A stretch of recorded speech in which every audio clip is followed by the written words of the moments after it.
Peggy 12.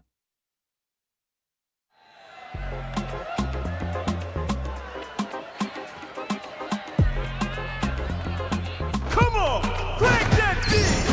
Yo, party people! Everybody still cooking? Oh yeah, now you got it! Okay!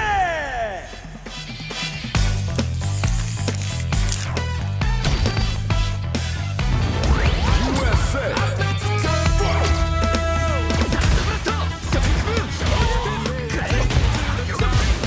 Now, let's go!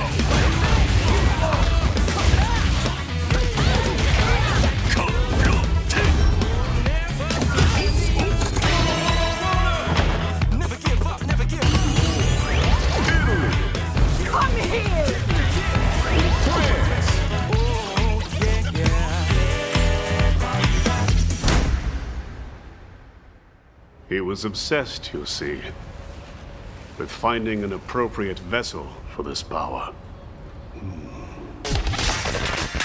Showtime, baby! Prepare. Fight with all your heart! An honor, to be sure.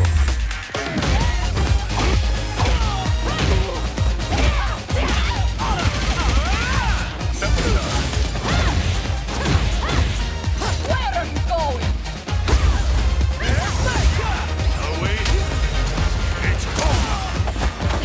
Let us begin. No! One more! What?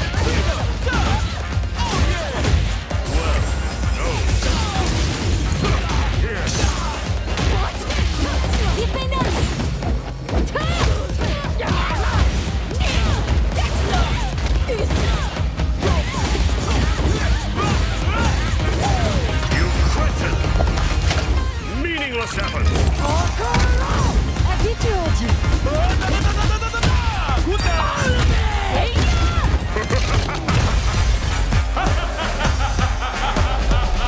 Street Fighter 6.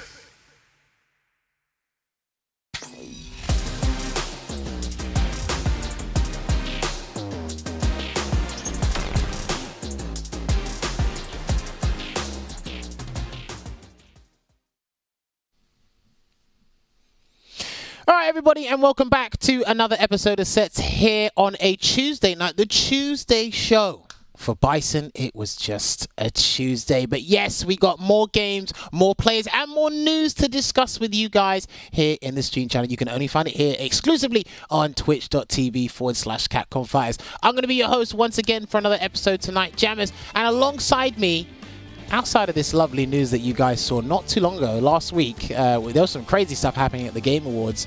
This was one of the things that was shown and revealed over there. I'm going to be discussing it with a special guest tonight. My usual minions are not here. They're taking the day off. I've got a special guest coming all the way from the States. He's going to be joining me talking some Street Fighter. Yes, when we roll on the screen and look over there, he will be joining us. He was here before, and he's come back. But yes... Hey. There he is, Mr. Mostafles in the building. Ladies and gentlemen, Mostafles, it's been quite some time. It's good to have you back. How are you feeling today, good sir? I'm feeling good. Again, thank you to yourself, Rich, Mark, all you guys for having me back on. It really, really means a lot. I'm very honored to be here. Really excited to be part of this broadcast. And we've got a lot of great stuff to talk about, whether that is Street Fighter 6 stuff or, we did talk about also wanting to bring up how I performed at NEC this week and how that time was.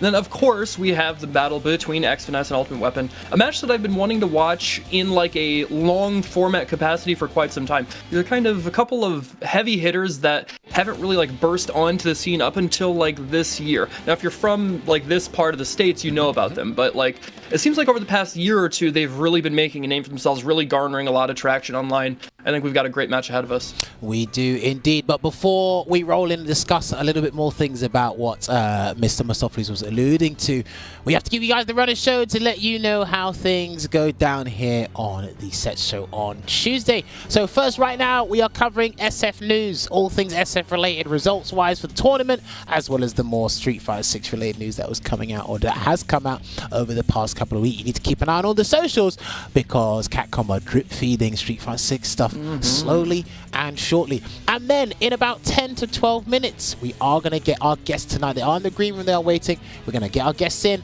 and we're going to chat to them, know a bit more about themselves, their character choices, and we'll just hear them bicker amongst themselves about how they don't like the other person's character. And then, of course, in about 20 plus to 30 minutes from now, we are going to have the big old first to 10 exhibition underway for you guys. If you don't want to stick around, but I urge you to do stick around because I know you want to know more about these players from the East Coast, then please, we'll see you at 9:15 p.m. UK time for the first to 10 exhibition. Now, Mr. Mostafles did mention it. This is the fight card for tonight. We actually advertised it last night, and lo and behold, this was not me that set this up. This is our special guest, Mr. Mostafles, bringing you these players.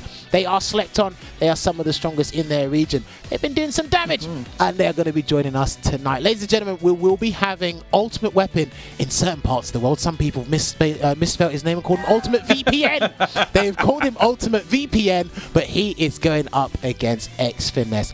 Boxer going up against Ed. So, Mostafles, first of all, thank you for setting this up, firstly. Now, I got to ask you this. I like asking this with Veggie as well. Why specifically these two?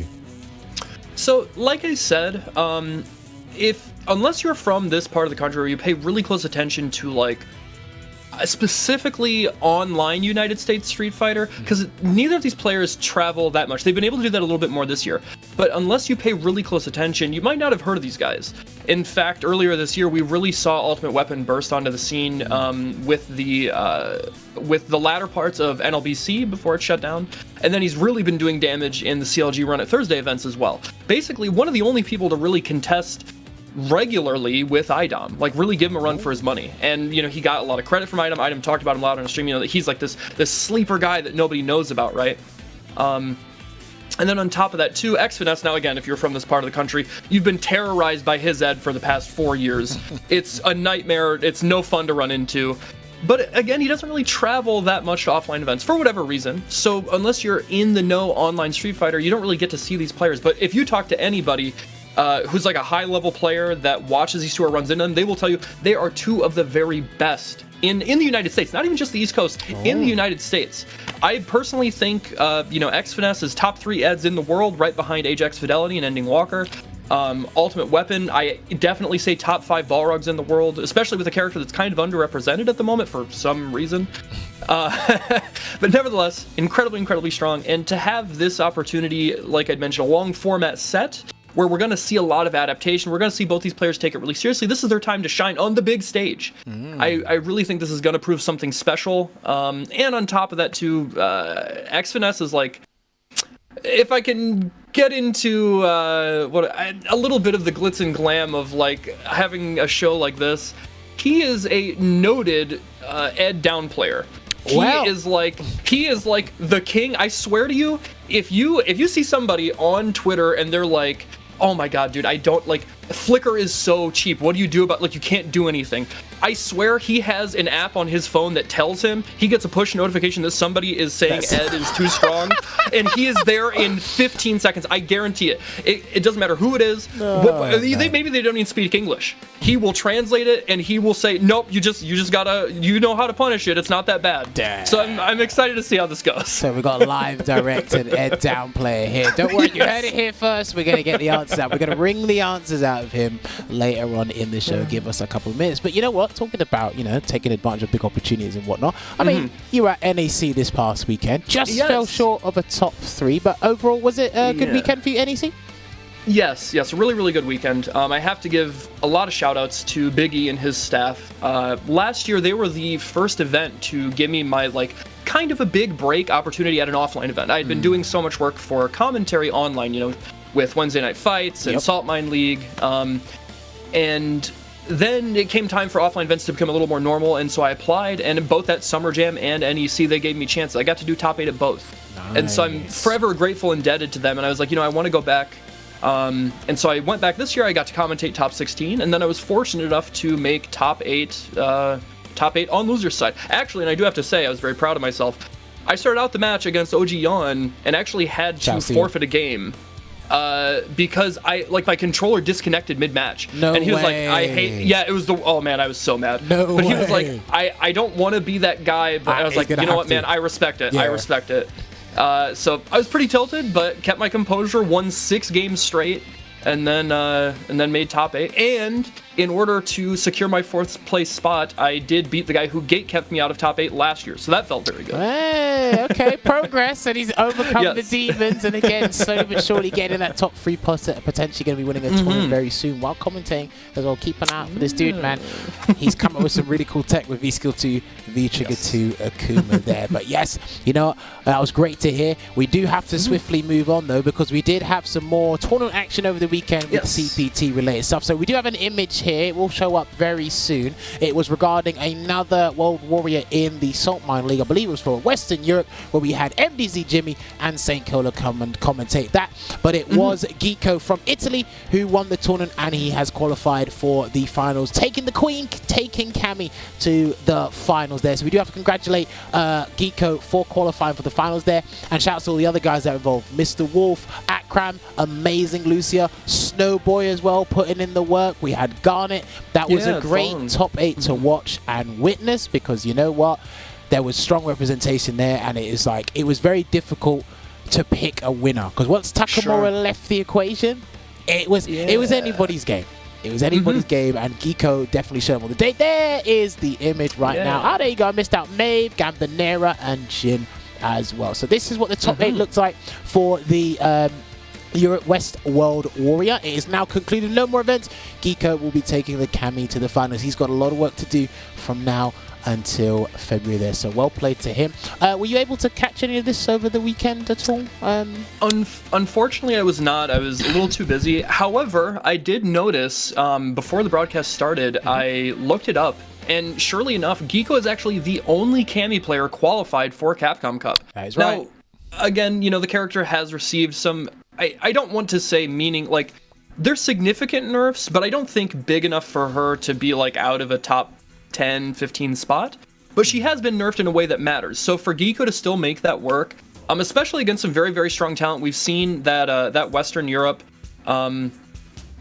region really come through and provide a lot of great competition for somebody like Takamura. For him to be the only Cammy, I think really speaks to the level of his play and his determination. That is right indeed, and shout out to the stream team for putting this on. I actually didn't know, I didn't think they were going to add the qualified players from the World Warrior on the same page as the online premieres, but it looks like they have. They've updated it. So Ending Walker is there, Sarah Blast, Joe Morogan, shouts to Joe, Mono, I cannot read that. Did that say Naruto? Please do not tell me that says Naruto. I don't think so. I could be, hopefully I'm reading that wrong. My eyesight is failing me these days. Someone's there in between. It says Naruto. Oh my god, I didn't want to read that. Okay.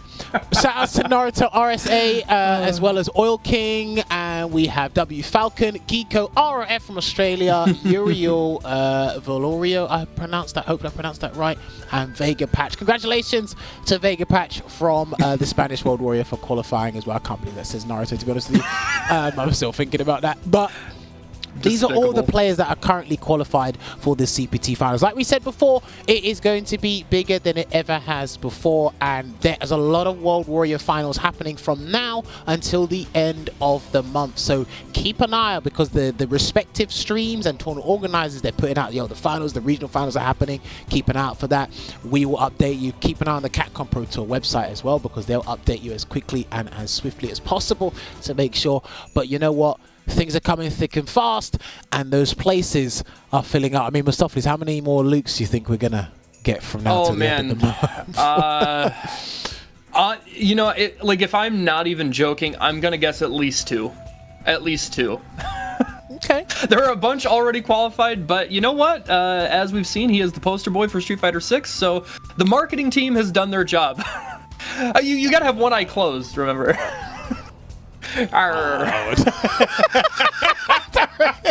Oh man. Oh, you're the greatest. Oh, look, there it is. Speak of the devil, ladies and gentlemen. This was announced at the Game Awards. There's a date. It is officially announced June the 2nd, 2023. So whatever it is you're planning, if you got work that day, don't go to work that day. Call in sick. I'll give you a doctor's note. I'm not even a doctor, and I'll give you a doctor's note to make sure you can get on this game and pre-order it. If you are pre-ordering it on Steam, PlayStation, wherever, the pre-orders are up right now. There are 3 different editions for the game, as far as I'm aware. Speak of the devil, it's actually on the screen. I'm so blind. There is a standard edition that gives you the full game. There's the deluxe edition that gives you the full game, and the Season 1 character pass. So, I wonder who's going to be in there.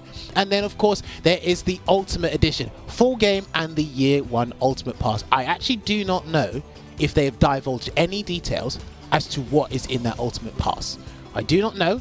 If any of the PlayStation, if the PlayStation website or the Steam page says it, then go on there and check it out. But yes, if you want to pre-order the game now, you are more than welcome to do so. And do not forget, right? If you're not sure about this game, there is a beta coming out this weekend. Sir. Now, unfortunately, I don't think you can sign up to it anymore.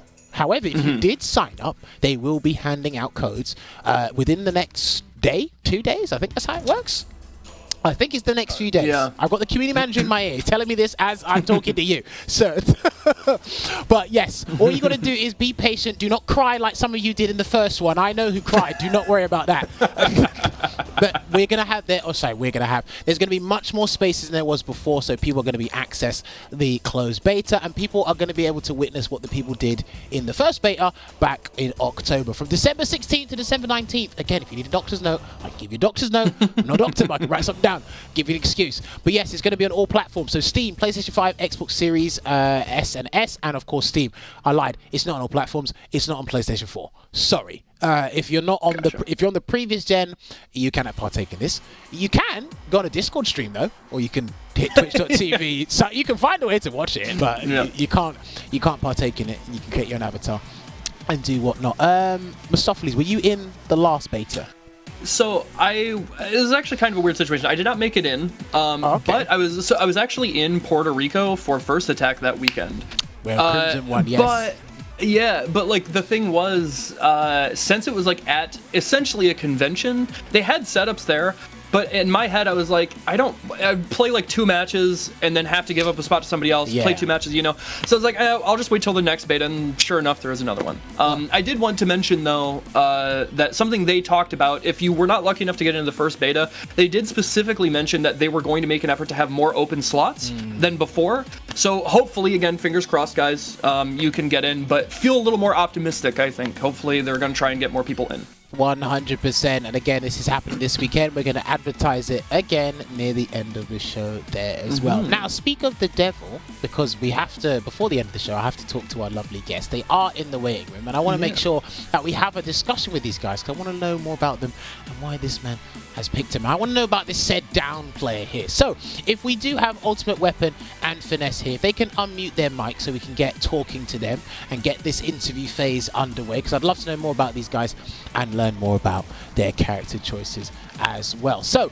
let me find out, have we got Ultimate Weapon and X Finesse? Can you guys hear me loud and clear? Yes, sir. All right, there's Ultimate Weapon, and then X Finesse, are you there?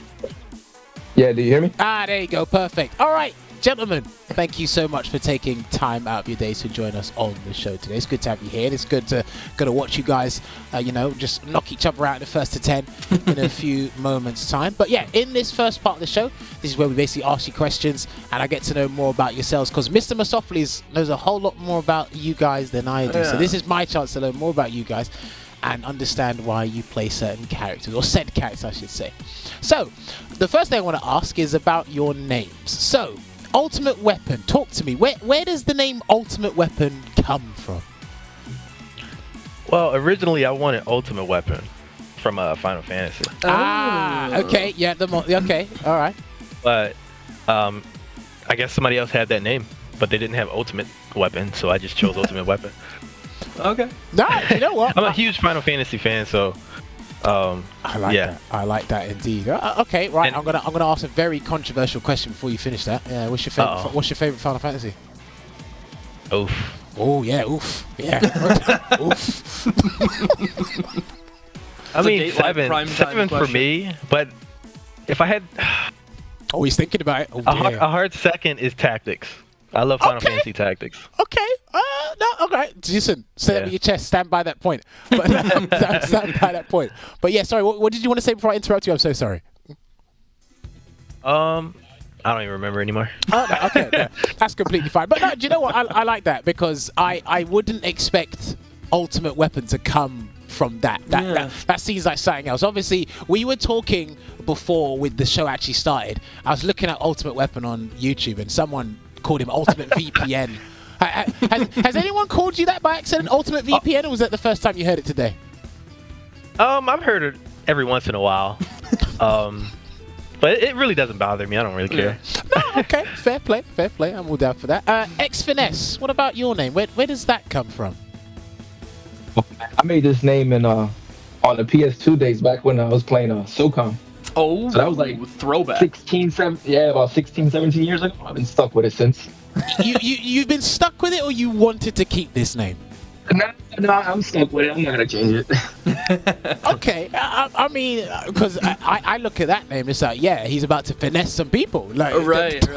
That doesn't look like something you'd make all those years ago. But I think we had, Ultra David. He's had his name since AOL started. We've had what was his name? The Vega player Kendricks. He's had his name for. You've had your name longer than Ending Walker's been alive. That's right, yeah. Right, there you go. Yeah. Let that sink in. You had your name longer than Ending Walker's been alive. So, sometimes with these names, it's like, I personally, I like that you stuck with it because that's something, okay, it might have a different meaning to now than it did back then, but I like how you stuck with it so long because some people I know, they've changed their name 4 or 5 times, but I'll always remember them as their very first name. That's when I met them. Do you know what I mean? So, it can legit be one of those things. Now, I've got to move on to X-Finesse. I've been hearing stories that you are one of the biggest down players known to man. Legendary. First valid Hall of Fame. This is it. Word on the street is the 411, whatever you want to call it. All I hear is that you're a down player when it comes to said characters in Street Fighter 5. Is there a reason for this, or do you think people are not seeing what you see when it comes to talking about Ed?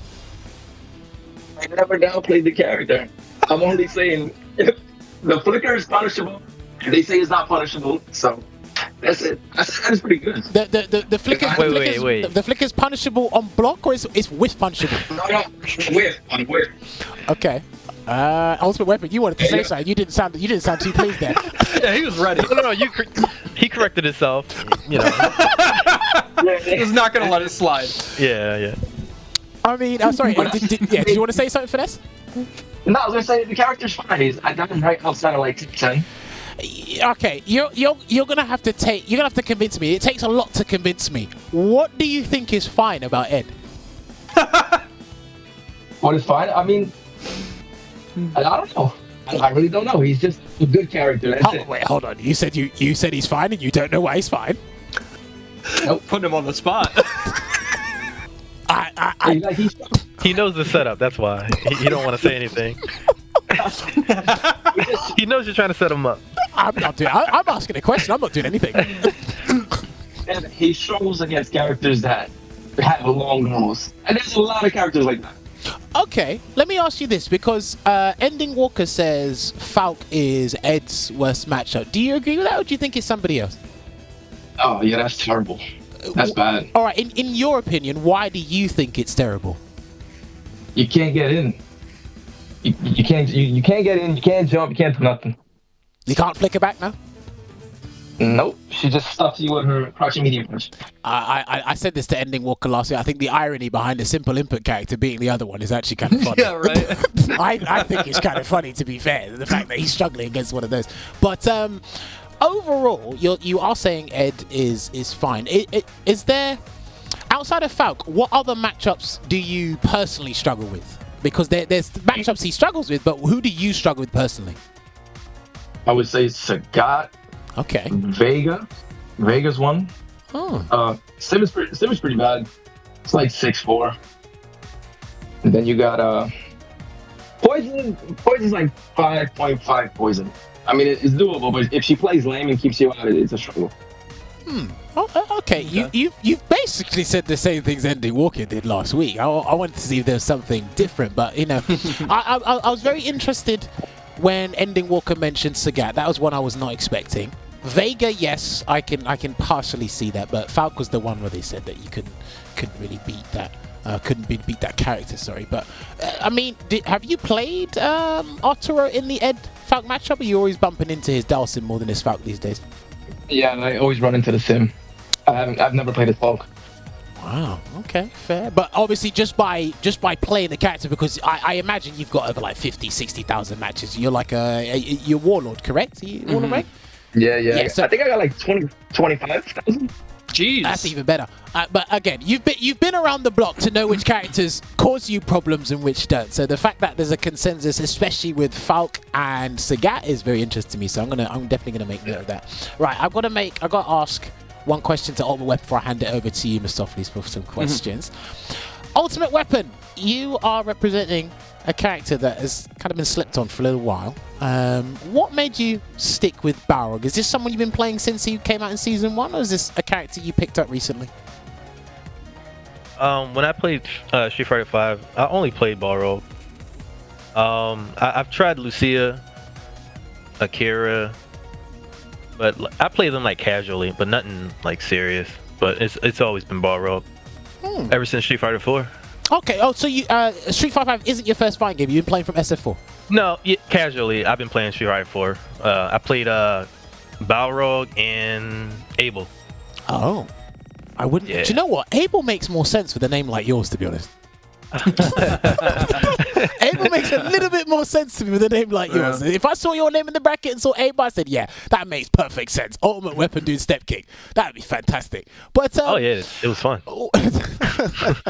What made you want to take up competing seriously then? Because I've seen your name a fair bit, and a lot of these East Coast players, they've been mentioning your name, especially in the, I don't know if you remember the discussion when Rob had with IDOM, I think Zaffarino's there, the podcast they did, and they mentioned a bunch of East Coast players.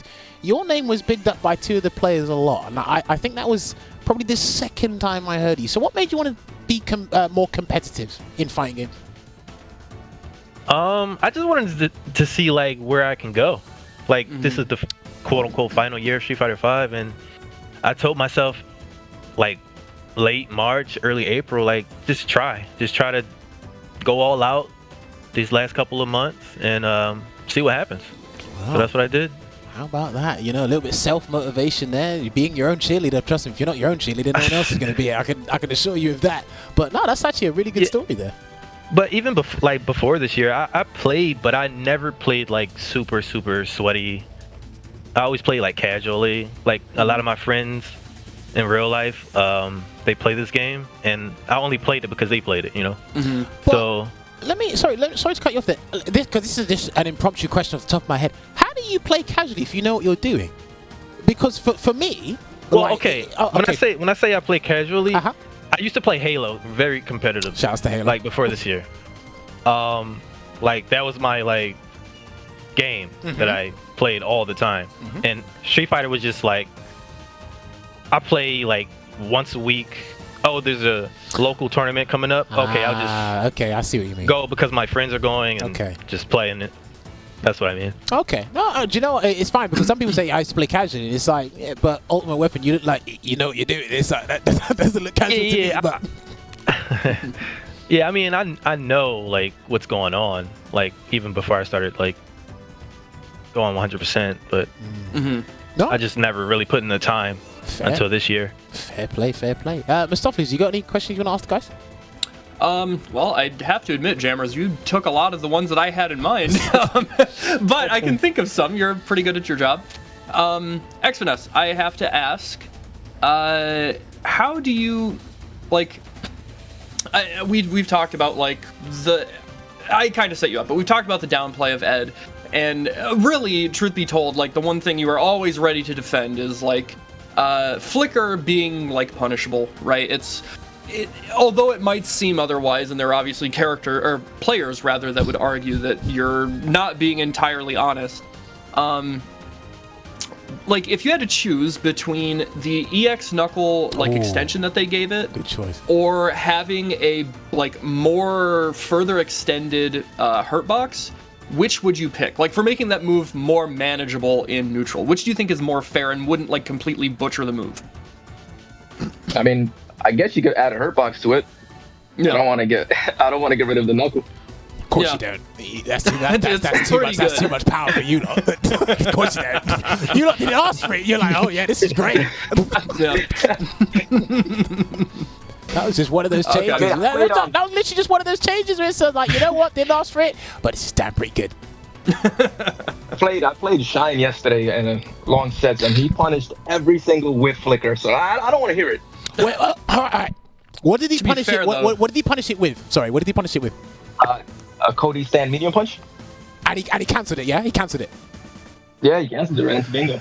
Okay. No, do you know what? Sometimes I feel like you make a point, but it's one person who's he's in the upper echelon of some of the best players in the world, Listen, as opposed if to. he can do it all the time, that means everybody can do it.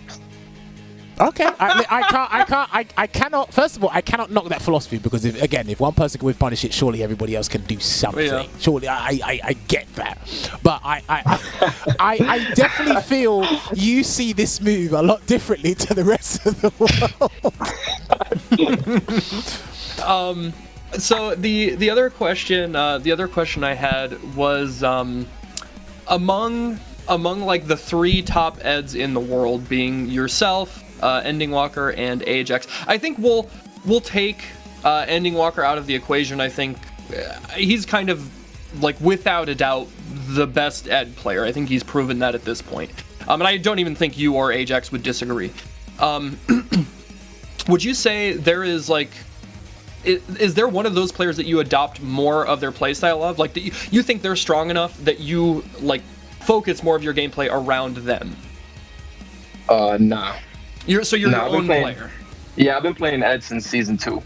Okay. Oh, well, okay, so Yeah. you've been around. Like, yeah, you've been around when Ed's combos didn't work. Yeah, when they didn't work. Yeah.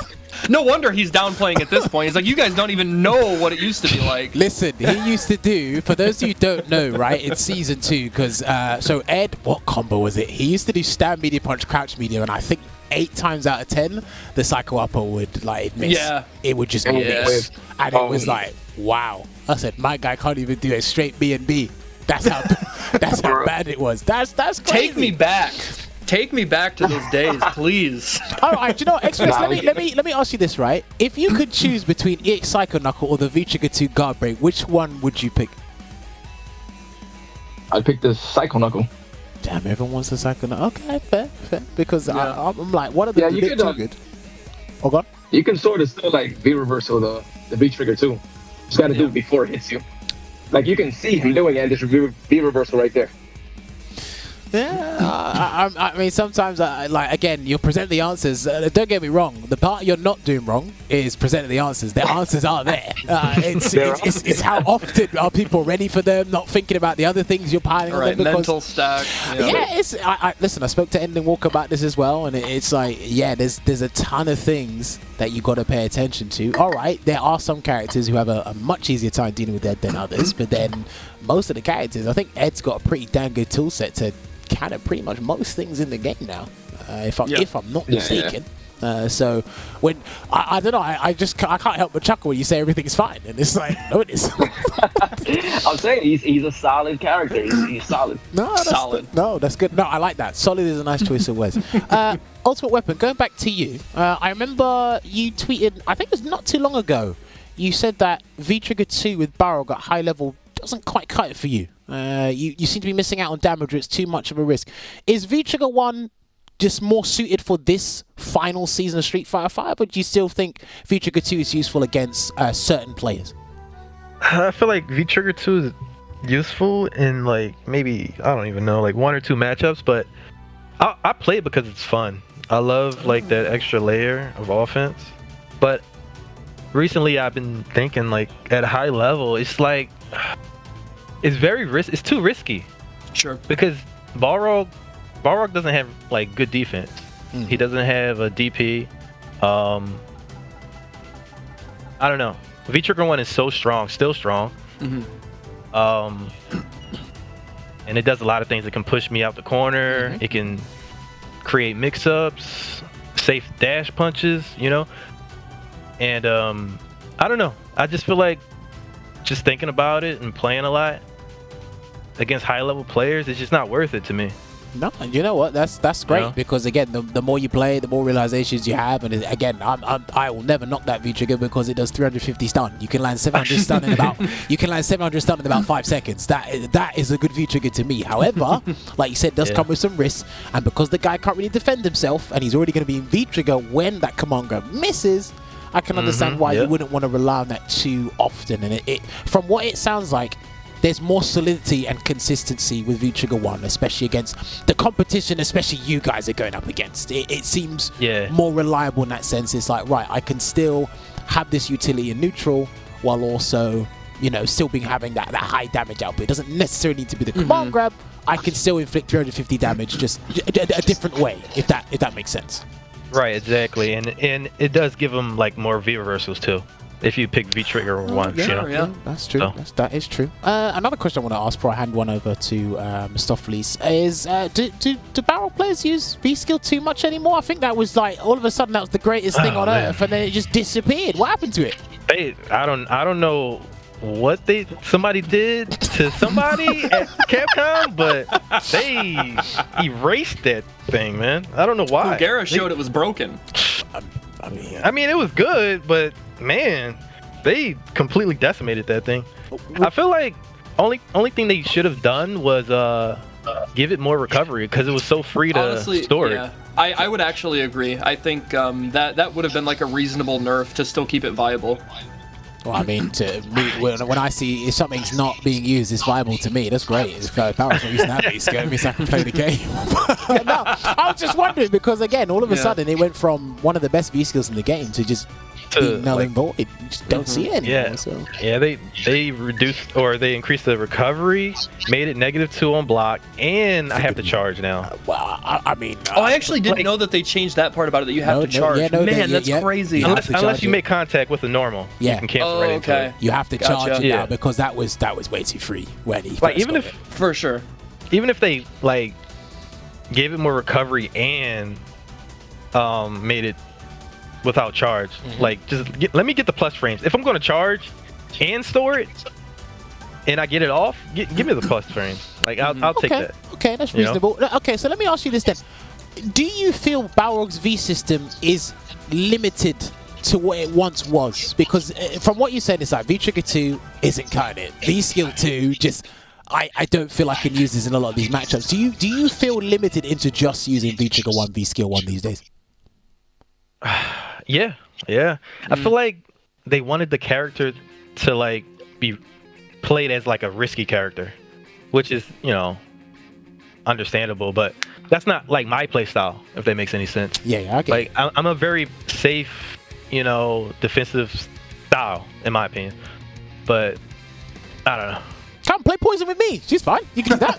Yeah. That's a good idea. Yeah, anybody and everybody can play Poison. Oh, that's brilliant. All right, Mostafles, you got time for one question before?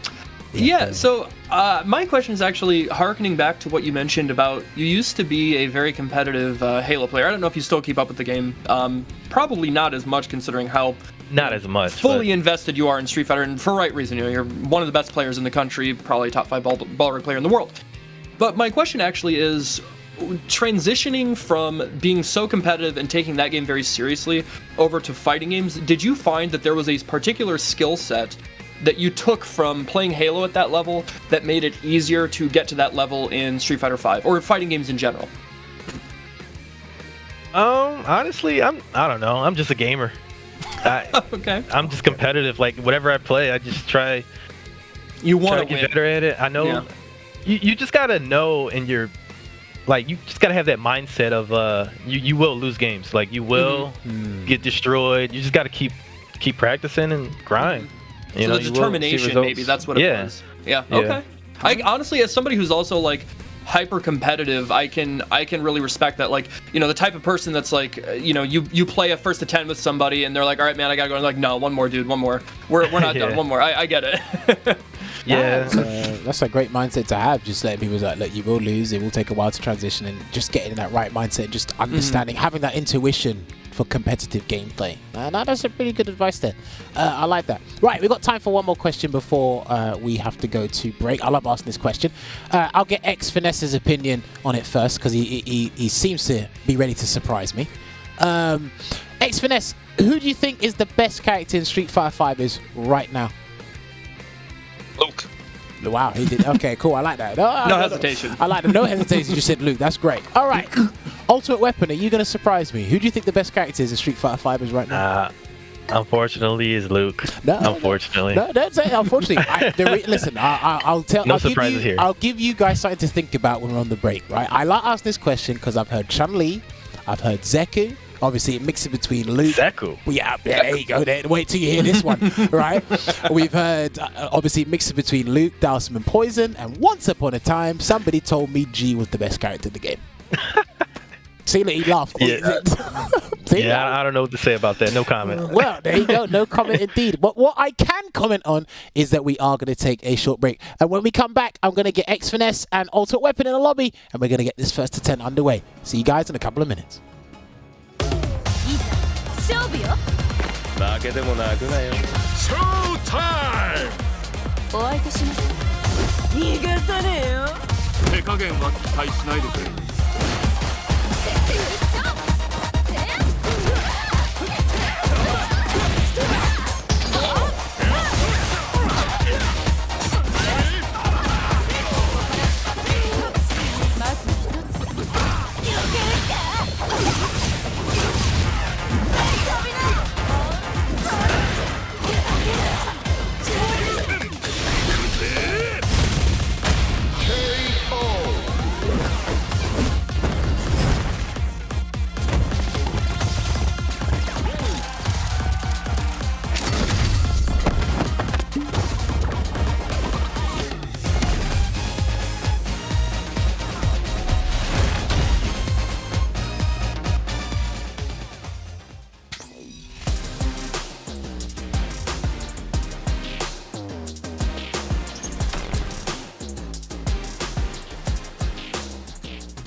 So I've been thinking about strength, man. Strength, might, the power to fight. Is it money, authority, a cool job, a ton of likes? Okay. Let's keep it simple. I want to be strong. Can you believe it? We got self-driving cars. The time's coming, we'll be taking rockets to Mars. And yet you still got folks out there using their fists and bodies to seek strength. Yeah, I hear you, man. We're all a bunch of fools. But, you know, if you want to know about strength, you just gotta get to it. We fighting fools are all getting to it on the streets.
of sets featuring Ultimate Weapon and X Finesse. If you are just joining us, well, you're just in time for the good old stuff. Myself and Mr. Mostafles will be commentating the first of 10 momentarily as soon as I hit the back of the queue. Mostafles, once again, thank you for getting this set together. You looking forward to it? Yeah. Oh, I could not be more excited. Like I said, I have the privilege, I guess you'd call it, of running into these guys on CFN all the time, getting my butt beat, but watching them duke it out in a long set, I think will be a real treat for everybody involved. Yeah, indeed. Obviously, if you are familiar with these two players, this is probably just another day at the office for you. For someone who rarely gets to watch these guys, only mainly through competitive play, and that's really scouring the four corners of CFN, this will be a treat to watch. Ultimate Weapon got up against X Finesse. Let's see if Whiff Punishing Flicker is not as bad as X Finesse. It's not as bad as X Finesse makes it out to be. You know, he says it's fine. And these guys are going in. This is a law match as well, by the way. This is a law match. Yeah, that was something I thought was kind of interesting too. And when setting this match up, trying to find two players, it wasn't even something I'd really considered, but it does make it a little more interesting that, the mentor and protector would be the one to try and beat down the young protege, right? Yeah. Now, we did see this matchup in very first round of the World Warrior Finals for the UK, ending Walker going against Mopolapo. Mopolapo came with his strategy. The scoreline ended up being 3-2 for ending Walker because he's just that guy. Yeah, he's built different. Now, I do want to see the American take, the American perspective on this matchup. And interesting, already spotted something. I've got to ask X Finesse. Puts out the Psycho Cannon, and good check there from Ultimate Weapon. All right, there's the forward throw from Ultimate Weapon. Yeah, that throw had to do it. So he had to tech there, and now he has to hold that. Finds the right time, but misses. Oh, no, he's not quite dead. This could spell disaster. He's got a lot of meter on his side. Oh, yeah, he's in the corner as well. Could be... Oh, no. Okay, he's dead. Oh, he's dead anyways. Yeah, I thought, well, I'm just used to seeing Ending Walker just punish anything and everything. Sure, but right. X Finesse had the right idea, had the V shifts, couldn't get the stampeding punch in time. So check there. All right, big offense starting off for Ultimate Weapon. He's holding this corner position really well, and that's what you have to do as Balrog. And now he does have to be careful not to overextend too much. Ed does have that elusive V reversal to put him to the other side, but I don't expect this low on life exactly. X Finesse wasn't going to use that. Okay, there you go. The Psycho Cannon was made null and void, but the flicker into the knuckle keeps him there. And another check. Ultimate Weapon has made that stand light kick look like a reversal. I'm telling you that much. Oh no, the inconsistencies. It's still there even after they have tried to buff it. I really like Ultimate Weapon's approach. He's got such a big life lead here. He's just willing to throw out these lights, nothing super committal, so that he's not giving X Finesse anything to take to the bank and make this comeback. Yeah, speaking of, solid performance there from Ultimate Weapon for that round. I've got to say, in this first game already, he's actually made very damn good use of Balrog's lights. Yeah, relatively low reach, right? But he's willing to play in that space against Ed, which is honestly scary. Ed's pressure, when you're in his face, you're right next to him, it's very, very deadly. I've heard Endingwalker say some of the best in the game. Oh, kind of hit stampeding kick too far to get proper conversion there. Hasn't got V-Trigger ready. He's going to be building up the meter he needs. Good check into the Psycho Upper. All right, push past the midpoint of the screen, but a big conversion there off of the counter hit for Ultimate Weapon. And now he's got corner control again, trying to keep X Finesse locked down and able to get out of there with as well. I was going to right? Oh, man. He needs to space a little bit to get the V-Trigger 1 up on deck here because Ultimate Weapon doesn't have any meters, so you actually can't stop it on startup. I think there is a range where if you do see it, he can dash straight and we actually stop it. Jumps away. Oh, okay. Oh, and he's not going to land, but he is going to have to deal with this, and he's still in the corner. A lot of gray damage built up, and now the life lead is basically even. Actually in X Finesse's advantage now. Trying to take there, that's straight. He could have activated and won the game. He could have activated and won the game, but he's going to have another chance. And that's another check with the lights. He's been paying dividends, and game one goes to Ultimate Weapon. Good opening first game so far. Yeah, very back and forth. You've been doing this for a little while, and I'll give you some advice for when you continue to do this. A lot of players you watch, the first game will probably tell you 80% of how things are gonna go. Yep. Yeah, I expect we're gonna see a lot of kind of yo-yoing back and forth. You know, this very pendulous action where one of them is going to adapt, the other one is going to figure that out and understand how they need to change things up so they're not going to get blown up for that. And that's what you see at this kind of level. This is the tip top of American Street Fighter. You know, some of the very best we have to offer. It's not going to be a bunch of random stuff. These players are incredibly calculated, very cold killers. They're going to make every hit count. Oh, speaking of the devil, he got the roundhouse, but he's too far to get proper conversion there. Ultimate Weapon. And he goes for a dash low anyway. I don't mind him throwing those out just to check X-Finess's movements every so often. I can agree with that. I think what X-Finesse might have to do is he might have to do jab checks from half screen, maybe have to whiff and flicker to see what happens.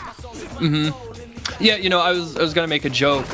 We have to have somebody in the chat like keep a tally of how many whiff punishes there are against Flicker, right? Just to see if the logistics actually add up. Well, wake up, we need to check there as well. He's got bar to work with here, Ultimate Weapon. Yep, you hit it. Yep, that EX Psycho Knuckle able to get better corner carry, better damage, but there is the activation from Ultimate Weapon. Now, what's the reset gonna be? He's able to just block it out and gets hit with the EX Upper. Tried to shimmy him and didn't bite. Let's see if he gets him in the dash straight. Yeah, he's got no more V-trigger left. However, these both are in a position to win the game, and I think he tried to V-break that. If he gets clipped with even one flicker, it is over, and it all started with the down jab into the flicker. Didn't even have to spend meter. That's a great round win for X-Finesse. All right, here we go. Ooh, throw that stand hard punch with malicious intent there. Oh, man, right to the face with that dash straight. Yeah, it's interesting because Ultimate Weapon seems to be making up a lot of ground in a short space of time, really asserting his dominance in the neutral. But X-Finesse, I feel by the way he's defending, this is fantastic to see. He doesn't seem completely phased by it. Alright, holding his corner position here, back to the wall is X-Finesse. Ultimate Weapon is pretty confident here. I really like that V-reversal. Look at all the great damage built up and just gone away like that. That did an SPD's worth of damage. He might be able to kill here. Yeah. Yep. Oh, Not quite. And he just runs away. Could have done a wake-up button there, but he chose not to. And there's a Psycho Cannon. He'll take it. And because that V-reversal is actually probably one of the better ones against that V-trigger because Balrog moves forward or basically lunges forward for a V-reversal. So... yeah, I think in this matchup it's going to be exceptionally strong, you know, for him having that option. And he did talk about earlier, right? Using V-Trigger when you get more access to V-reversals. So if you need it, you can bust it out. That's exactly what he's talking about in the pre-match interview there. Try to get the check. Gets the crush counter anyway. All right, push himself out of the corner. We're near the midpoint in the screen, but another crush counter right back at you. X-Finesse gets the forward throw here, and now he's got the corner position. Oh, and the side switch. I love it. Yeah, he's got him boxed in the corner here. One more throw will take him out, and he goes for the low instead, and we're going to see one apiece. And this is it. This is what Mr. Mostafles was discussing before. It is going to be a back and forth between these guys. Locking each other in the corner is going to be a huge deal. Obviously, it's more prevalent with one character over the other because of how the tool sets function. But either way, it's going to be a big deal. So maybe if Ultimate Weapon can kind of keep things mid-screen and push Ed to the corner, I think for the most part, his matches, you can see him winning those kind of matches. So. Sure. Yeah, I would think so. And it's interesting too, we aren't really seeing X-Finesse utilize the sparks at all. He's willing to just play in that like mid-range where he can utilize his crouching medium punch, his stand heavy kick, crouching medium kick, but already stunned. Ultimate Weapon coming in here with just a chip on his shoulder, trying to close this out quickly. He spent the bar. Okay, that's going to be an activation. There's going to be a bit of scaling on this combo. Let's see if he gets the mix-up. Alright, that's going to be big damage here, and the cannon is still there. Nice. Oh, the delay, he didn't bite. What a comeback. He's going to make the comeback. What I think he's dead. Yeah, he's dead. If he does this right, he should be dead. Oh, maybe not. That's a lot of scaling. Ooh. Damn. Oh, the ending walker. When he goes for the fuzzy there, I actually thought that combo, because he has a high damage output, that the Psycho Upper would have ended the combo there. Lost him. Didn't have to, so he had to go for a mix-up instead, which no one was going to block that anyway, so. Right. Oh, I love that counter poke there, just stuffing the startup of that charge heavy punch, able to get the buffer into the jab. Oh, he tried. Well, Count it. Well, he tried. Well, I mean, somebody did say it's easy. He said Shine got him with stand medium punch with Kobe every time. So. Yep. No. All right, X-Finesse racking up a lot of damage here with his corner pressure. EX just to get out of the corner, try and get some space back. Goes low. He's going to take him straight to the corner. Are we going to go two throws, or is he going to take an upper? No, he's just mistimes gonna wait. his meaty. Oh, another stuff. And yes, finally the delayed EX Psycho Upper. When's the activation gonna come? There it is. Back throw, he has the block. He has the block, yeah. Damn, that crossed him up. Yeah, those trees. That's it, Oh no! that's it, that's the game! Oh, that's You don't the see that game. very often. Ay, ay, ay. Come on, my guy. Someone tries This to check character's something. solid. He's okay. Well, listen, someone tries to check something, anything it does, and he gets like plus 30 frame advantage. Yeah. He can dash, jump, hop, skip, and a jump and still get a full combo from his mediums. It's like, yeah, great. And you know what? Imagine, even if that was charge stand heavy punch, the same thing is happening.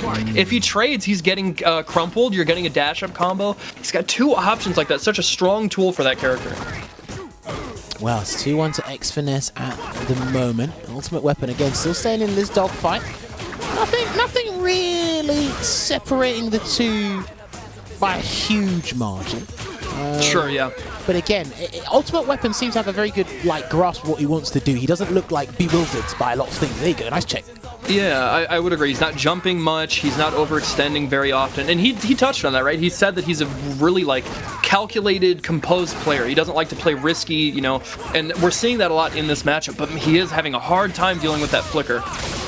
All right, going to chase him down here. He's going to go for the Psycho Splash all the way to the corner. And he's probably going to, he tried to frame trap him. He still has to block the cannon. Okay, there's a throw. That stun is racking up, and it's gonna find its mark. Gonna be able to get the back. Oh, he actually just goes for that, but nevertheless, convincing round, and he's potentially gonna go up 3-1 here early on in the set. This is interesting because he was fine dealing with the cannon the first two games, and the next two, nice shimmy. Nice shimmy there. Can he throw him a couple of times, though? That's what he needs. He hasn't been throwing him enough, I feel, Ultimate Weapon. I will say from experience, anecdotally, when I fight Ultimate Weapon, or I'm sorry, X Finesse a lot, I do get away with a lot of throws. So maybe that is something he needs to look into. Just pay a little more attention to his defensive habits and take what you can get, right? Hey, listen, some people take the mindset or just the mind games of strike throw to pretty much an old school degree. It's I shouldn't really be throwing you. Unless I know the throw is guaranteed, I shouldn't really be relying on it. That's kind of what I see with Ultimate Weapon, and he almost got it, but Flicker's amazing hitbox. He tried. He made the right read, and it still got blown up. Oh, he's going to activate here. Yeah, he needs to reduce the stun. That's what he needs to do. And he goes for a basic frame track and then take him to the corner. Are we going to see a V break, however, or a V reversal? No, he's going to hold it. Yeah, I think he really wants to wait. Yep, there's going to be an activation here any second. There it is, off the crouch medium punch. And now he has to hold all this pressure, and he's dead. Okay. What do you do? 3-1. He was he was pretty much defenseless at that point there. That was unfortunate. I think if he's going to throw him, one thing I would suggest is he might want to try forward throw, then dash up and do nothing. Because if he does cycle up, which he did get checked there, the lights will recover in time. Of course. Recover in time. And then obviously, if he does press the button, he's safe from punishment. Yeah. There's a mind game he can create with the throw there. He just has to feel comfortable throwing him in that position. But I feel he probably feels, well, I've done half the work or all the work there. I don't really need to overextend, I feel, sort of thing. Right. Just out of range. I wonder if maybe he can start trying to use dash punch as a method, because on one hand you get lucky and with punish flicker, on the other they block it from probably a range where you're not going to get punished. But he's tried on 2 or 3 separate occasions now to whiff punish flicker, and it's just not there. Balrog doesn't have the range.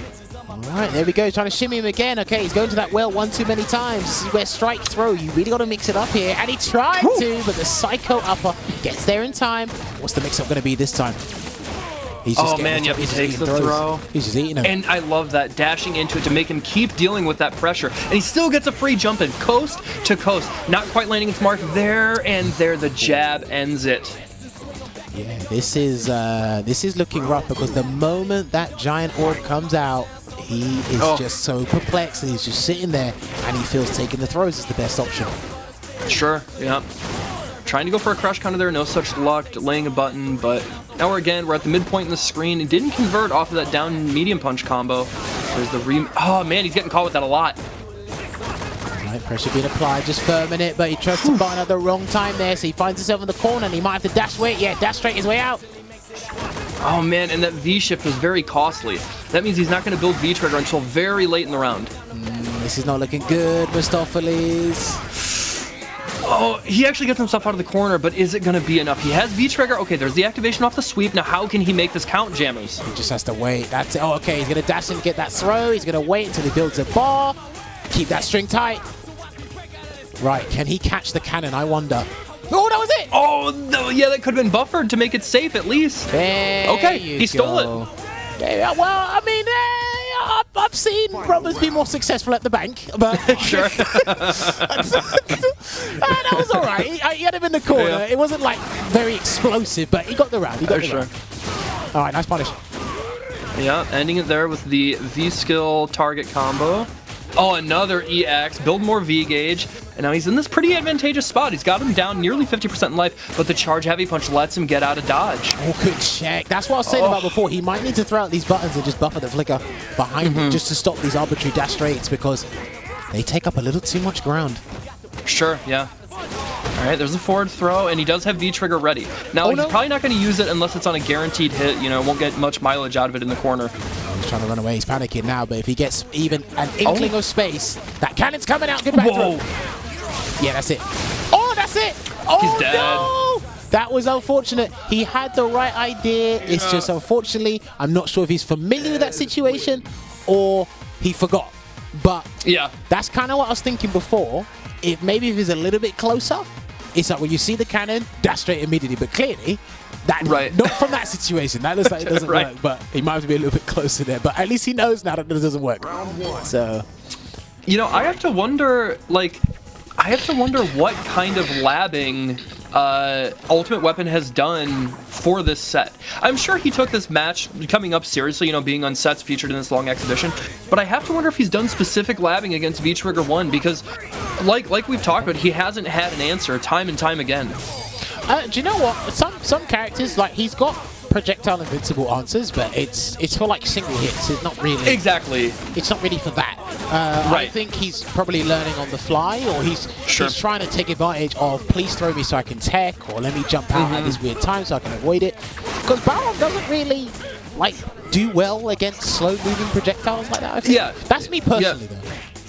No, I'm sure Balrog players would agree, and that's my take. Okay, able to get that V-reversal there, using that forward advancing movement to get out of there, and that gave him a round. And I actually want to touch on this before we got too deep into it. Before either of us really knew it, it's 4-1 X-Finesse. It's kind of gotten away from Ultimate Weapon pretty quick. Oh, listen, like X-Finesse has been like playing this matchup to a T. He's been playing it exceptionally well from Ed's perspective. I don't think there's more you could ask from. It's just to keep this up and then really make Ultimate Weapon feel the pressure. Sure. And look at how much damage he's gotten and a stun. The stun is finally dissipating, but he's taken 60% life from Ultimate Weapon just with a couple flickers into the EX Psycho Knuckle. Okay, there you go. Gets the whiff punish on the hard kick. He just needs to find one or two normals outside of flicker to just try and whiff punish. That's going to be a lot of damage here. That is going to be a lot. This is guess for game. Look at this, taking him coast to coast, and it's still coming. He mashes for his life. Right, yeah. If he really wants to get out of it, he can do Psycho Upper when he feels like it. Takes us through. He's going to do so. Oh no, he didn't stop blocking. He's reeling back that hurt box, the tapped charge tapped stand fierce, able to seal the deal. X-Finesse close to going up 5-1. If he was super hungry or super obnoxious, he could have done EX dash straight after the throw tech and just won the round. Sure. Almost guarantee that would have worked. All right, there's a Psycho Snatch. He gets clipped. See, he's trapped in the corner here. Not going to V-reversal just yet. Try to jump out. Okay, he tried to jump as well, but he doesn't let him. He's actually still had the presence to do the stand medium punch. But this still isn't a bad spot because look, he's going to get V-Trigger soon. X-Finesse has V-Trigger locked and loaded, and if he finds the moment to activate, he is in control in a split second. He needs to save that bar. He cannot splurge that bar on the EX dash straight. He needs that. I agree. Man, this is tense. That's fine. Oh no, I don't know about that V-reversal. Oh, he's going to eat it. He's going to have to eat this. Block, and he's taking it. That's fine. Okay. And look at how he took the... Oh, he actually got the side switch, but no conversion into EX dash straight that could have ended the round. Mostafles, that was it. And he's scared in the dash straight. Oh, man, you got to close this out. You have to slow Finesse's momentum. Dash. Oh, okay.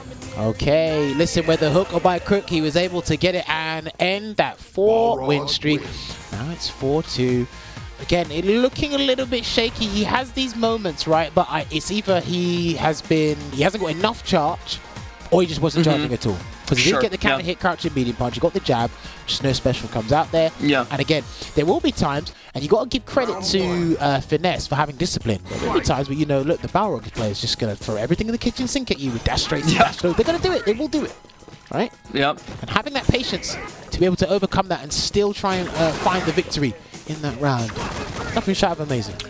Yeah, especially against somebody like Xfiness. You know, it's not just random online Ed number 35. This is one of the very best in the world. So this is just Ultimate Weapon proving his mettle that he can hang with the very best that, you know, anybody can throw at him. He is that guy. He's got the dog in him.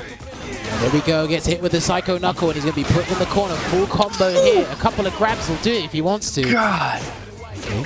Yeah, that stun is right. Oh, it flips out of there, able to interrupt the flicker, and now V-Trigger's active, but a very crucial throw tech from Xfiness.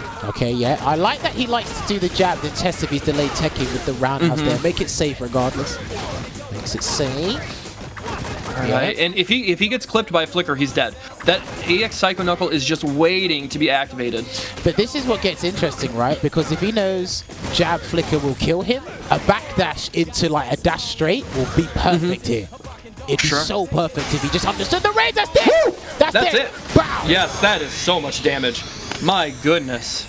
Do you know what? Something that you rarely see that I feel is one of the strongest things Boxer actually has is a super cancelable standing hard punch.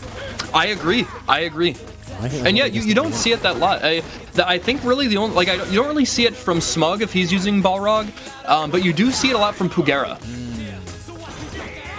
Oh, we tried to whip punish that Psycho Knuckle, but didn't quite work out there. And he's just trying to slowly push into the corner. And there's a whip punish. It was right in his face here. That worked out. That was put on a plate for you.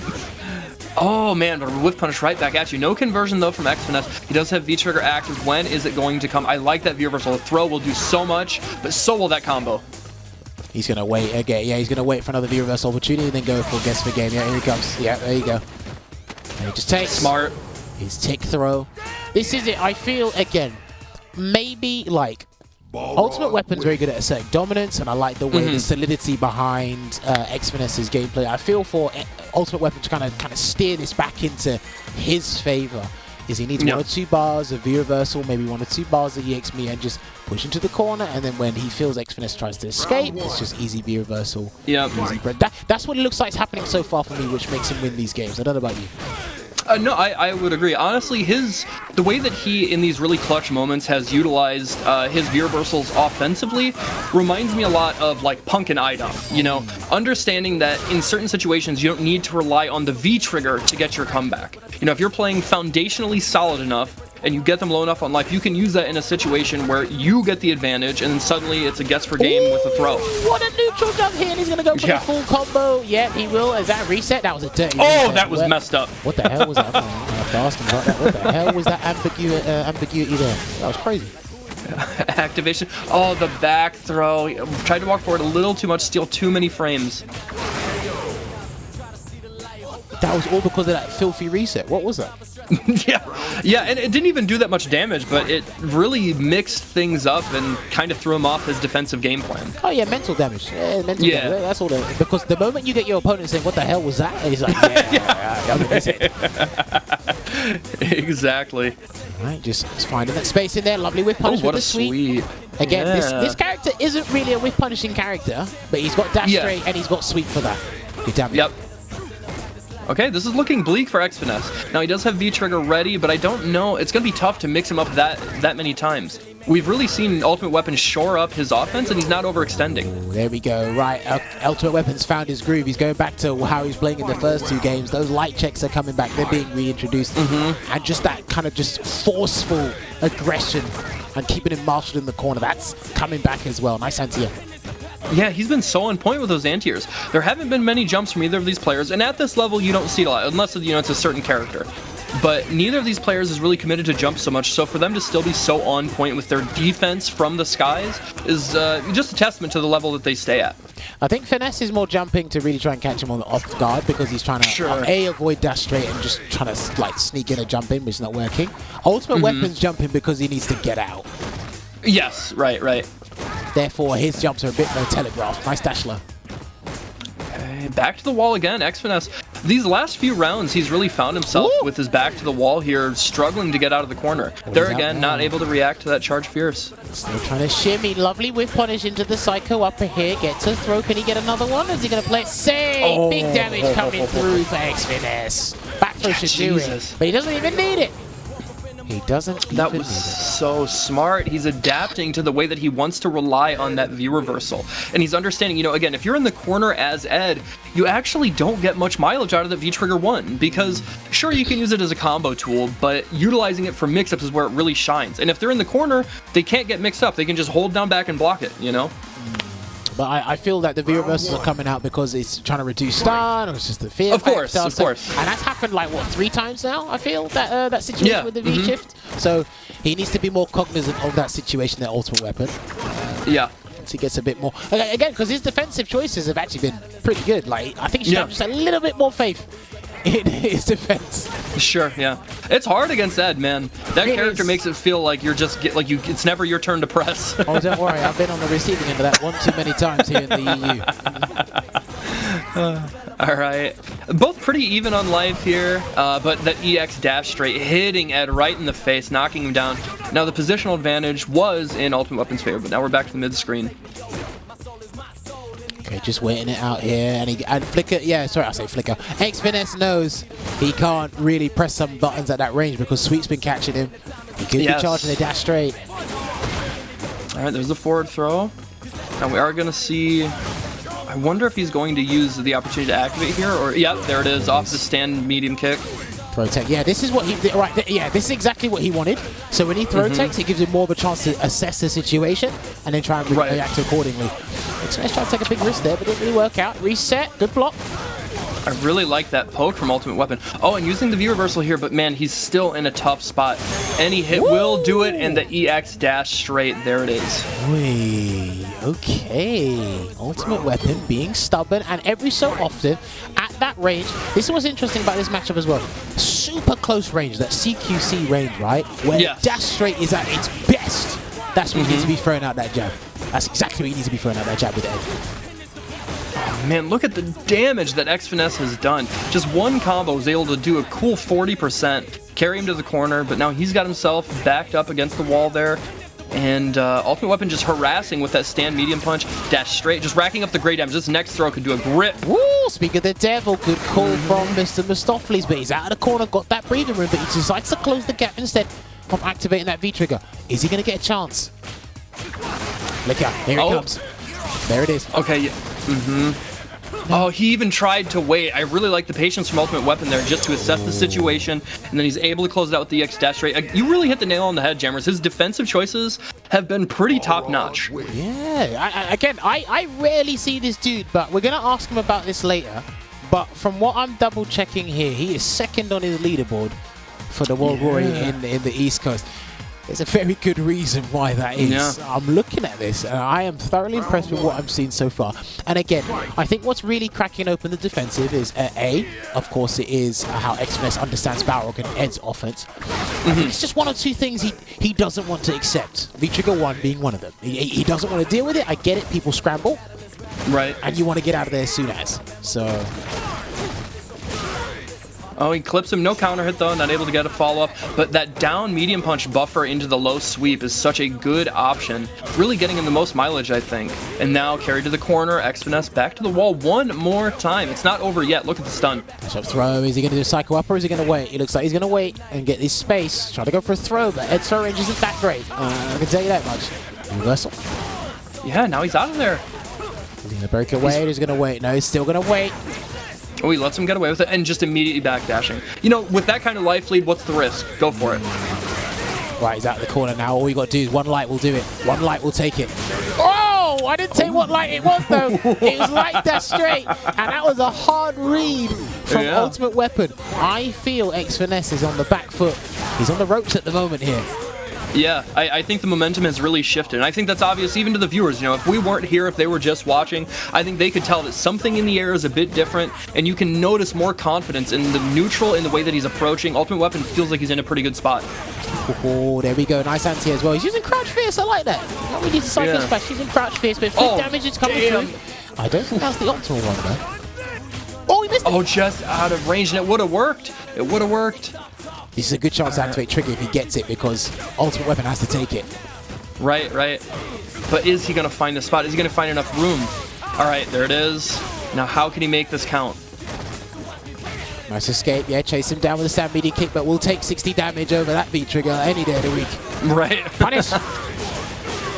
Actually, no, that wasn't the punish. That was me, wasn't it? Yeah, he got the counter hit, but... Throw. Hang on a minute. He might have to bust out. He might have to wait and do Psycho Upper. Oh, it hits him right in the face. My man was caught lacking. Maybe that hoodie was a little too far down over his eyes. He couldn't see it coming. This is what I'm telling you. Dash straight is at its best when it's not cancelled into from a button. I think but so. It's just out of that range where it's just like I can still do it, and there won't be any real risk unless my opponent preemptively throws out something. Very similar to Ixonk, but it's faster. Yeah. Very similar. Yeah. Yeah, he's finding the right spot there to really make it count. And I think that's something that I think Balrog players, maybe not so much at the high level, but in like the intermediate level, they kind of struggle with. You know, they treat it much more like a fireball, where you want to do it in block strings, right? And for him to utilize it in this confident space, where it's like right in his face, where he could easily get stuff, but he's just changing up his rhythm, his approach, and Xfiness hasn't been able to adapt.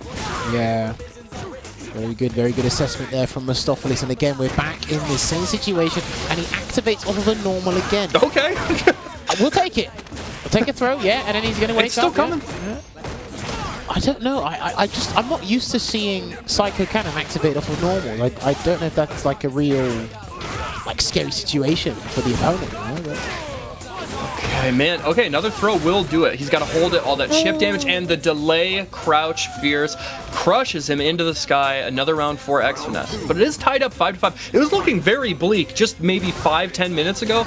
Ultimate Weapons really turned this around. Xfiness had to take this. And he done it on a -2 situation, because a lot of players default to throw when they put themselves in a -2. And he took a substantial lead from that. He's going to put out... Okay, so he's trying, but that was too far. That was way too far. Yeah, and look at the damage he ate too. And that is the risky run, just trying to have some sort of reproach when dealing with that V-Trigger one from Ed. Yeah, he's dead. Dead. Oh! Actually, no. What? No. That was best scaling. Yeah. Take it. Just take it, because he's going to do dash straight activate soon. Almost certainly. Or maybe sweep. Okay, nope, off the down medium punch. Back throw. Oh, boy. Is he going to take all of this? Is he going to take all of this? Oh, I think he is. He's waiting for the trigger to run out. Yeah, he's going to wait for the trigger to completely deplete. But he goes in, and then he gets that standing medium punch to close it out, and now he's ending that streak, taking the lead back in this set here. Took a little while, found his rhythm, a bit shaky, because again, with the way that Ultimate Weapon was mounting that comeback, a lot of those rounds were going to the final round, to be honest. It wasn't that free. You know, it just felt like, okay, a couple of wrong decisions here and there. That's what Street Fighter 5 all about. You know, the right decision as opposed to the wrong one. And something to note too, in the past couple games, we have not really seen the EX Psycho Upper coming from Xfiness. Earlier on in this set, he was utilizing that a lot to establish that momentum and keep it going, to I think dissuade Ultimate Weapon from how he was trying to make a comeback, but it hasn't been quite as present. That sweep on the dash straight was beautiful. Joe is so good. Hey, listen, when I know you've learned your spacing on dash straight like that, yeah. It's rotate. And I noticed as well, both these characters do this. They can do crouch and medium punch in the corner, and you're basically in throw range, so they both do it. So it's very interesting to see how they both react, and he got hit by the overhead. It's been a while since he's been hit by that.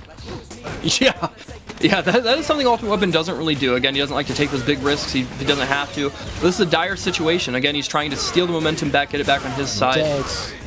A throw will kill. Yeah, but he won't do it. And he took the opportunity to find the gap, but he didn't go for the Psycho Cannon. He does it off the button now, and...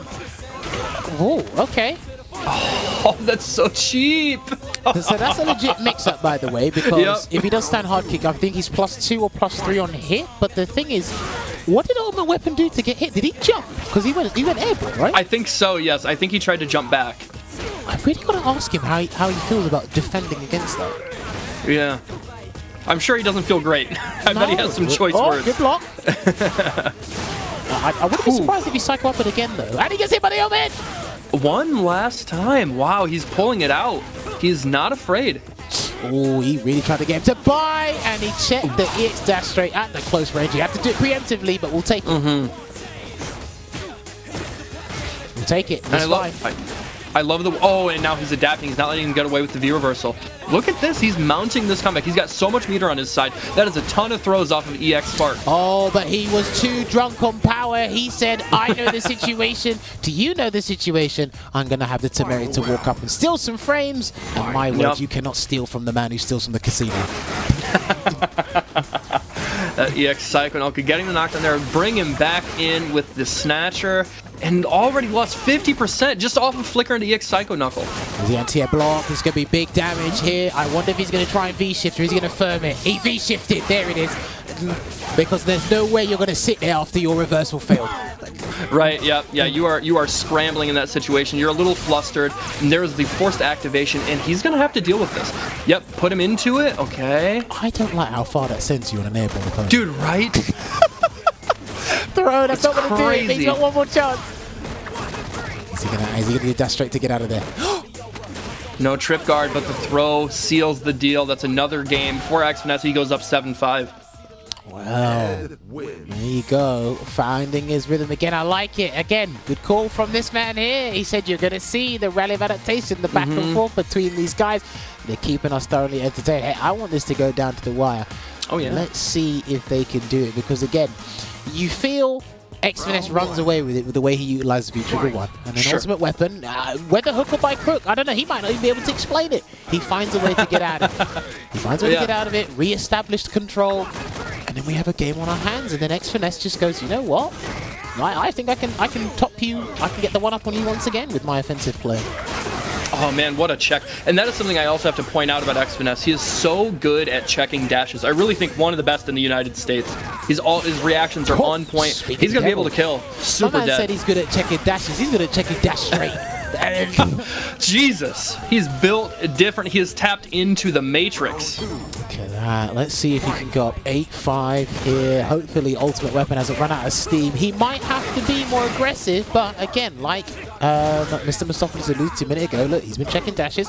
Ultimate Weapon was doing it in the first half of this set extremely well, too. And that's not easy against Ed. Ed has an incredibly fast, very deceptive dash. Very hard to deal with. Got the whip punish to Sandface with his own Psycho Knuckle. He had to sit there and chance that. Put himself at risk. However, misses his throw. And that stun is above 50%. He's built up some gray life. Oh, yes, he preemptively stopped the flicker. He knew for sure it was going to come. Just going to harass him there. He didn't want it to happen. Just waits it out. They get the jab check as well. Yeah, he's not charging, but he needs a way to activate on hits. And he got the hit, but he's airborne. Yeah, he was looking for that, but the EX, he was able to hold off when the actual punch came out, so he caught him on the way back down. This is looking a little grim for Xfinesse. Well, if he builds up enough gray... he went for the V reversal instead. I thought he was going to go for another situation. Good interruption. He's got to hold this. Yeah, he has to hold it. Do you know what? If this is the way he feels comfortable dealing with it, do it.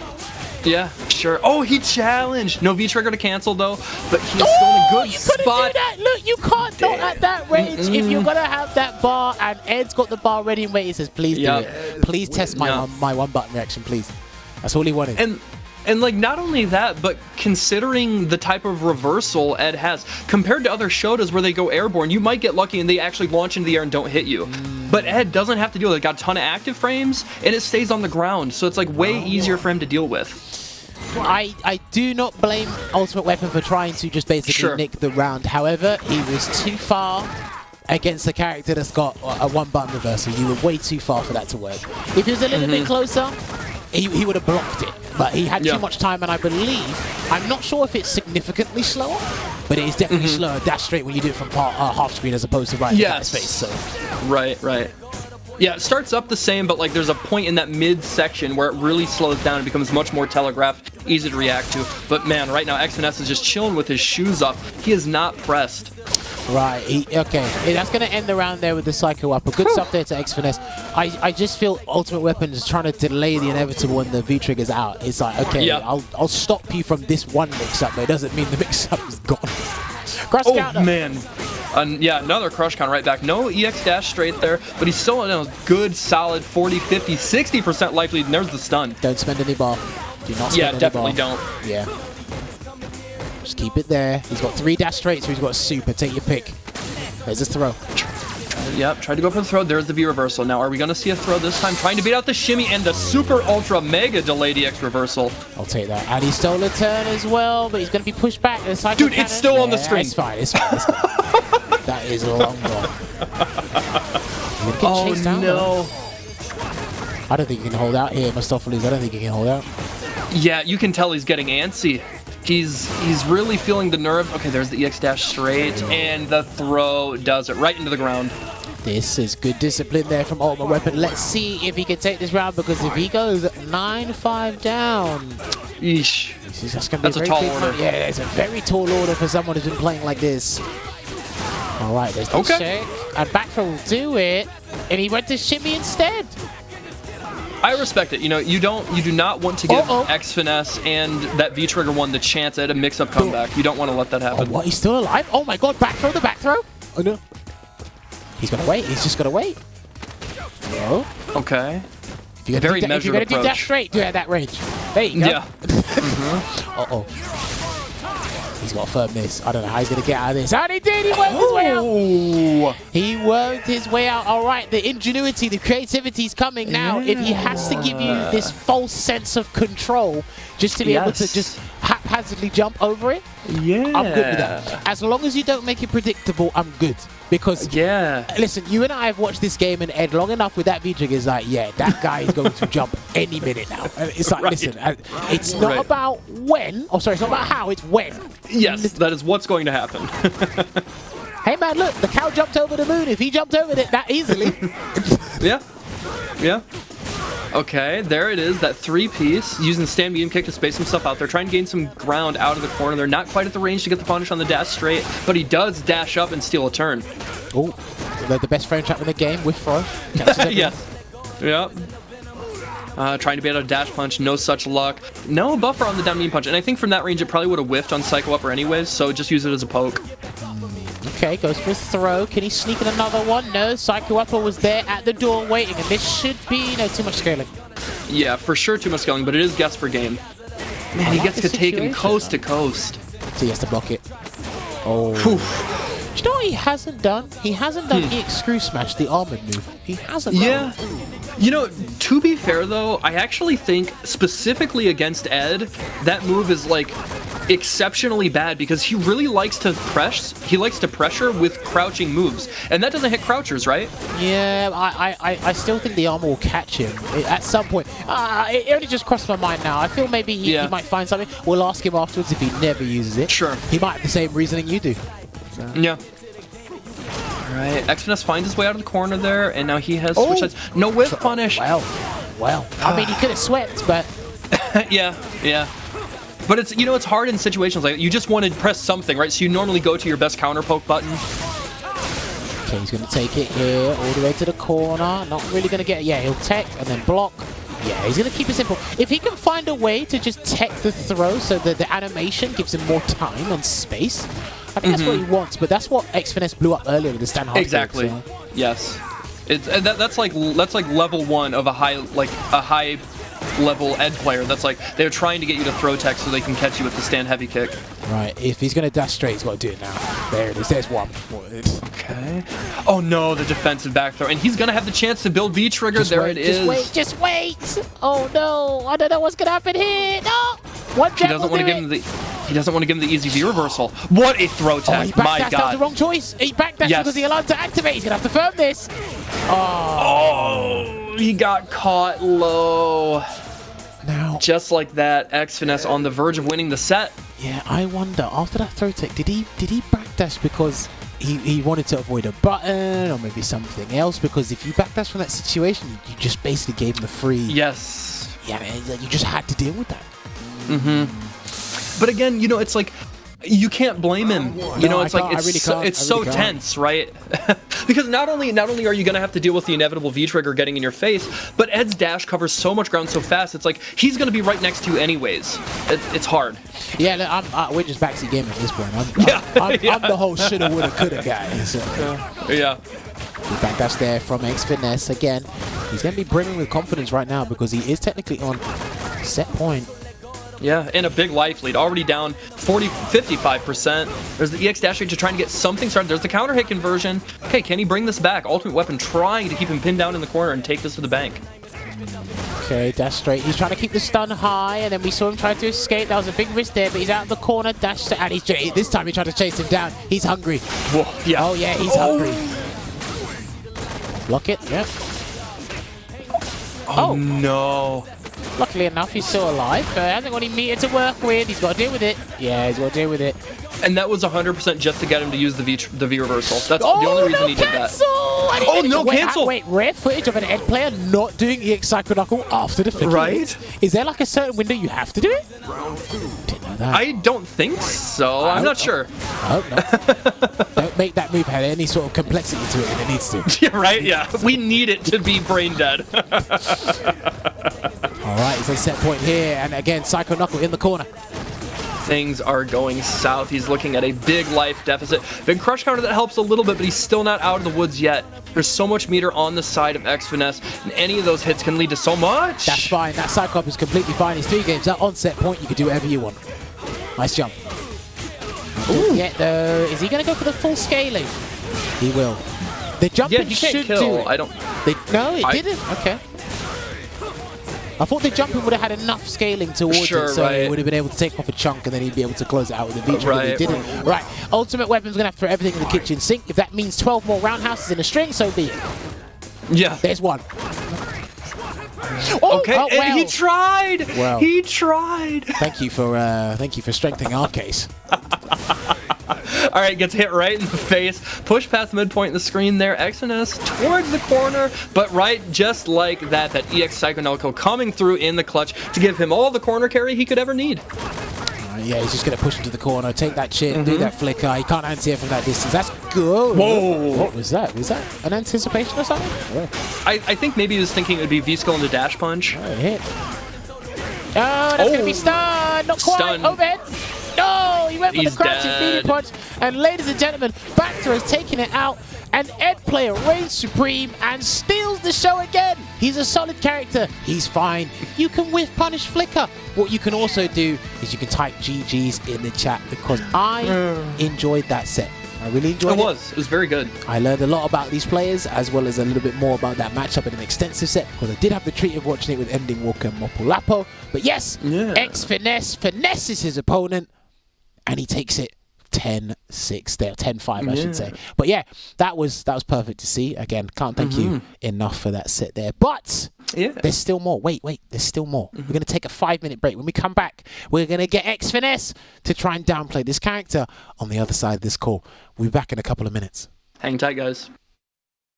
Peggy 12.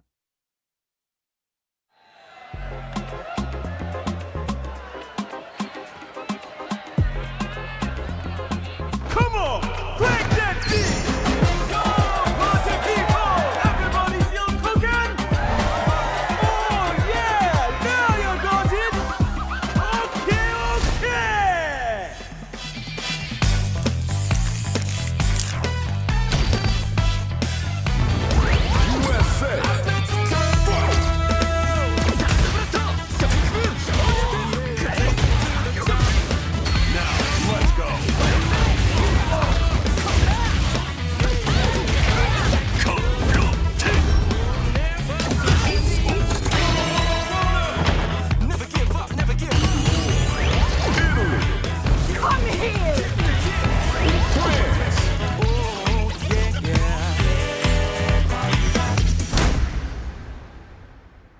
He was obsessed, you see, with finding an appropriate vessel for this power.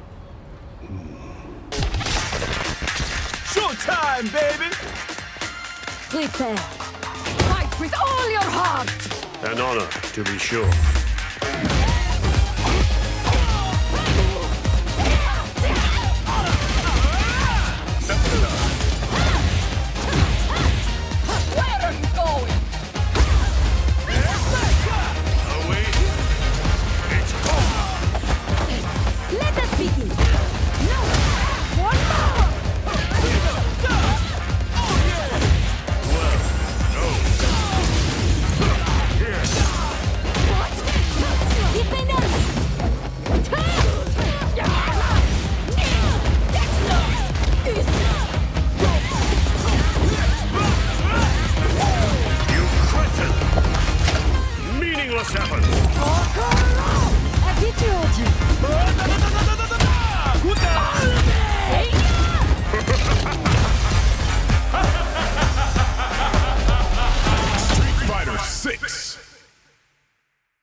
All right, ladies and gentlemen, welcome back to tonight's episode featuring Ultimate Weapon and X Finesse, and of course our special guest on commentary, Mr. Mostafles. If you are just joining us, no more games.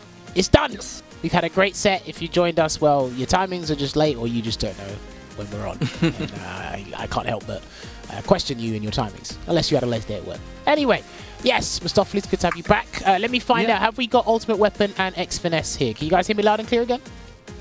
Yes, sir. Here's one. Is X Finesse there? Hey, Hey, yeah, I'm here. You hear there me? we go. Yeah, okay, cool. Good. All right, gentlemen, that was, I really enjoyed that set. X Finesse, well done for taking that 10-6 over Ultimate Weapon. Again, Mr. Mostafles was very correct in picking you guys up, showcasing the skills, because that was really good to see. I could see a lot of your gameplay in general through that matchup alone. Obviously, it looked a bit difficult at times for both you guys, but X Finesse managed to emerge victorious there. My first question regarding that is I like to understand the perspective from both ends going into the matchup. So, X Finesse, how does the boxer matchup feel from your perspective? Oh man, I hate it. I feel like I feel like I can never get into like position, because then I'll eat a EX straight. It just throws me off my game all the time. Okay, and like I mean, at times you were checking it, so surely it can't be that big of a deal. I would throw a random, I would throw a random jab out there, but a lot of the times I ate it. Yeah, you did. Yeah. Okay, well, fair. All right. Well, I was not expecting the Ed player to say he hates that matchup. Ultimate Weapon, are you gonna share that same sentiment from a boxer's perspective? Or are you gonna agree with saying, oh, you know what, you like that matchup?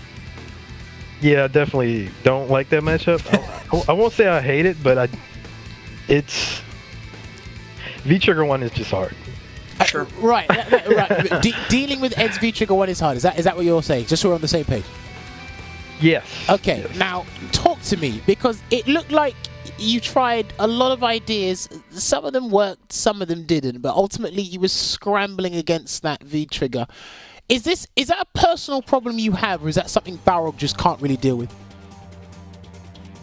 I think it's just a really good V-Trigger. I mean, I think it is too. He puts you in a corner, or you just gotta guess, like try to find your way out. All he has to do is sit there and wait. I mean, like, you handled yourself most of the time. I think you were fishing for... It looked like to me you were fishing for throw techs a bit too often to give yourself a little bit more time and breathing room just to assess it slowly coming at you. I mean, you went for the V-reversal option a fair bit. I think you jumped out one or two times. But I think, ultimately, from mine and Mostafles' perspective, please tell me if we are wrong, you didn't look comfortable dealing with that from start to finish. Yeah, you're correct. I mean, I just don't like that V-Trigger. Right, you know, sometimes it's as simple as that. I just don't like it. But no, it's interesting. Mostafles, you got any questions you want to ask the guys? Yeah, so Ultimate Weapon, I'm curious, you've talked about feeling like V-Trigger 2 doesn't really like carry enough weight at like the highest level, right? Now, obviously, we did see that you were able to utilize V-Trigger 1 in a way to like really corner Ed and make him feel, flustered, not as comfortable, right? But I have to wonder, have you labbed this specific matchup or like fought this matchup enough? I wonder if V-Trigger 2 is viable to like, if he goes up for the throw tech situation, do you think responding with the V-Trigger 2 command grab, if you had it, would be like a way to maybe catch him off guard, or do you think it's not even worth it? No, it's not even worth it. I really like either popping V-Trigger and trying to kill him, or using my V-reversals. Okay, sure. And again, Balrog's V-reversal is very good in this situation. Yeah, I mainly pick it because of V-reversal. Sure. Okay. No, fair play. That's fine. I think there was instances where we were talking about me and Mostafles. I think you tried it twice, but I don't think it worked, because I think there was a range where X Finesse was activating V-Trigger, but you tried to dash straight to beat him to the punch, but it didn't work. Is that something you just thought of on the fly, or No. It works at a certain range. I thought I was close enough. I thought so. Okay. But I think one time he actually traded and he got a combo off of it. Yep. Yeah. Oh yeah. Okay. No, I was very curious, because I'm like, you haven't got an invincible move or something that like can go basically full screen, but as a dash straight should be able to beat him to the punch. But again, it's just those slight miscalculations that can really throw us off guard, you know? Yeah. He really never raw activated unless he like grabbed me first. So he does it on my wake up or something like that. He never really did it in neutral like that because he knows I know. Yeah, I know. Well, I mean, that's the beauty But like of... that's a game though. Like, okay. There was a couple situations where I had him in a corner and he kept fishing for like hits into V triggers. But I was like V reversaling his fierce, his stand fierce, so I can get that knockdown, so I can continue my pressure. That's pretty much how it goes in the corner. So I have to be careful to not get hit so he can activate, but he also has to be careful of like throwing out slow buttons where I can just reversal it. Right. Okay, no, so it definitely is a mind game. Because again, you two, when you both had each other trapped in the corner, you looked like completely comfortable with applying pressure and trying to get out. I think obviously Ultimate Weapon, you seemed more resilient because your V-Trigger kind of allows that as opposed to X-Finesse's one. He had to really find those opportune moments to activate it, which goes back to my question for X-Finesse. You like to activate that V-Trigger one off of buttons. I don't really see Ed players do that. They just find space and then they just walk behind it. You're activating off buttons. Is there something good about that? That doesn't look too good to me, but you are the Ed player, I'm not, so kind of enlighten me on that. It's only good if he doesn't have V reversal. It's pretty bad when he does, because he's one of the characters that just like goes right through the orb. Yeah, those are like mistakes on my part. But if he didn't have V reversal, then you know that's just a free activation. Okay. Now, I do have to ask this question because obviously we do have Ending Walker over here in the UK. He's probably like one of very few Ed players that use V-Trigger 2. He was telling me once upon a time that the Americans don't really use the V-Trigger 2. You picked V-Trigger 1 today. Is that just a personal preference thing, or do you feel a lot of the matchups V-Trigger 1 is better for them? Like against Rog, I should have used V-Trigger 2. He has like too many options. His V reversal is good. He could just stuff my raw activation. Like I have to find a spot to activate. Other characters don't have that luxury. I could just throw it out there. Okay. But against Rog, I should definitely use V-Trigger 2. Yeah, I agree. I think Ed should not be using V-Trigger 2 in that situation. And against Rog, at least. Or do you mean V-Trigger 1? V-Trigger 1. I mean, V-Trigger 1. Oh, okay. Yeah. Okay. No, because I was just thinking, I'm like, okay, maybe it's just for, comfortability purposes or whatever. But I mean, like, you did use it. It did help you win because obviously, if V-Trigger 1's not the preferred V-Trigger against Rog, it doesn't mean the player just like is comfortable dealing with it, So I would say you took your chances there and it paid off. So. Yeah, I also think Ed's V-Trigger 2 is just so easy to you can react to his like V-Trigger 2. Well, you say that, not many people do it. Well, because he also says that it's easy to whiff punish Flicker. Sorry. And we have video evidence. Oh, there's video evidence. Yeah, like Rog can just sway the V-Trigger 2. Okay, I mean, like, you can sway if it's done by itself. That's what we're talking about, right? Or if he does it on a block string, you can react V reversal. You know what I mean? Yeah, no, don't worry. There's options, just like there is options against his V-Trigger 1, but it's like be ready, having the right one for the right time. Yeah, okay. Yeah. But I feel like Goro has a better time. Okay, no, fair. Like again, listen, you guys the players. I'm just a backseat gamer. All I do is commentate, talk waffle for a living. Wait, V-Trigger 2 is the grab, right? It's the guard break. Yeah, it's the one where he just grabs you, and then comes close to you, and then sends you to the corner and does some unfair stuff or more unfair stuff. Yeah. I mean, I don't know about V-Trigger 2, man. I just take the throw. Like you get in my face, I'm just taking the throw. I don't know. I'm not letting you get 300 damage off that. Okay. I'll take the throw and take my chances. I mean, for you to activate, that means you have low health. Yes and no. Yes and no. But listen, there's rare sightings of end players activating that with 60% health. It's just the other person got crush canned a bit too many times, and your V skill might have worked on the odd occasion, but. I mean, and block low, so you don't get hit. You don't get hit low. I mean, what's he gonna do? I don't know. Probably throw you. Okay, I'll take that. We go back to neutral. I don't know. I could see why a lot of people think Dude, first ballot Hall of Fame, I am telling you, and everybody in the chat will agree. Oh man, this is brilliant. He's like, look, what are you doing? He's like, I take my chances. I'll get thrown 4 times into a 300 damage combat. Now, X-Finesse, don't ever change. Whatever anyone tells you to, don't ever change. Please don't ever change. No, this is brilliant. But yeah, no, it was just interesting. Is it like the V-Trigger 1 X-Finesse? Is it V-Trigger 1? Is this something that like a lot of the American Ed players prefer over V-Trigger 2, or do you guys just mix and match? I'm not too sure. I feel like there's probably like 2 of us that use it. I think one guy named like Langsky uses it and I use it, but other than that, I don't know too many Eds that use it. Okay, fair. No, that's fine. Now, just going back to Ultimate Weapon before I hand it over to Mostafles. Ultimate Weapon, talk to me through how you spend meter in that matchup, because it seems you were very relentless with the EX dash straights and the dash slow. Is it just beat Ed to the punch and overwhelm in the corner, or is there like more of a strategy behind where your dash straight placements are? It depends where you are.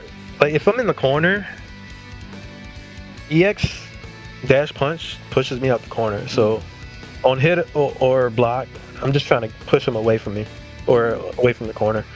I've noticed towards like when he started getting comfortable towards the end, he's like walking back and forth, and I started doing lows more. Yeah, because I think the way you guys adapted to each other was very interesting, because it didn't look like there was no real 8-way mix-up. It didn't look out of this world what you guys were doing. It was just like, you know what, let me slow down a bit here, make me change my defensive choices here, because you know what, full credit to both of you, you guys have probably some of the best defensive choices I've seen. I know this is only one matchup and you guys play each other a fair bit, but how you both handle situations in the corner as opposed to certain moves in the mid-screen as well, it was actually really good to see, and it was a good back and forth, so I really got to applaud you both for your defensive choices in that regard there. Mostafles, you got any other questions you want to ask these guys? Yeah, so I have one for X-Finesse and then I have one for Ultimate Weapon.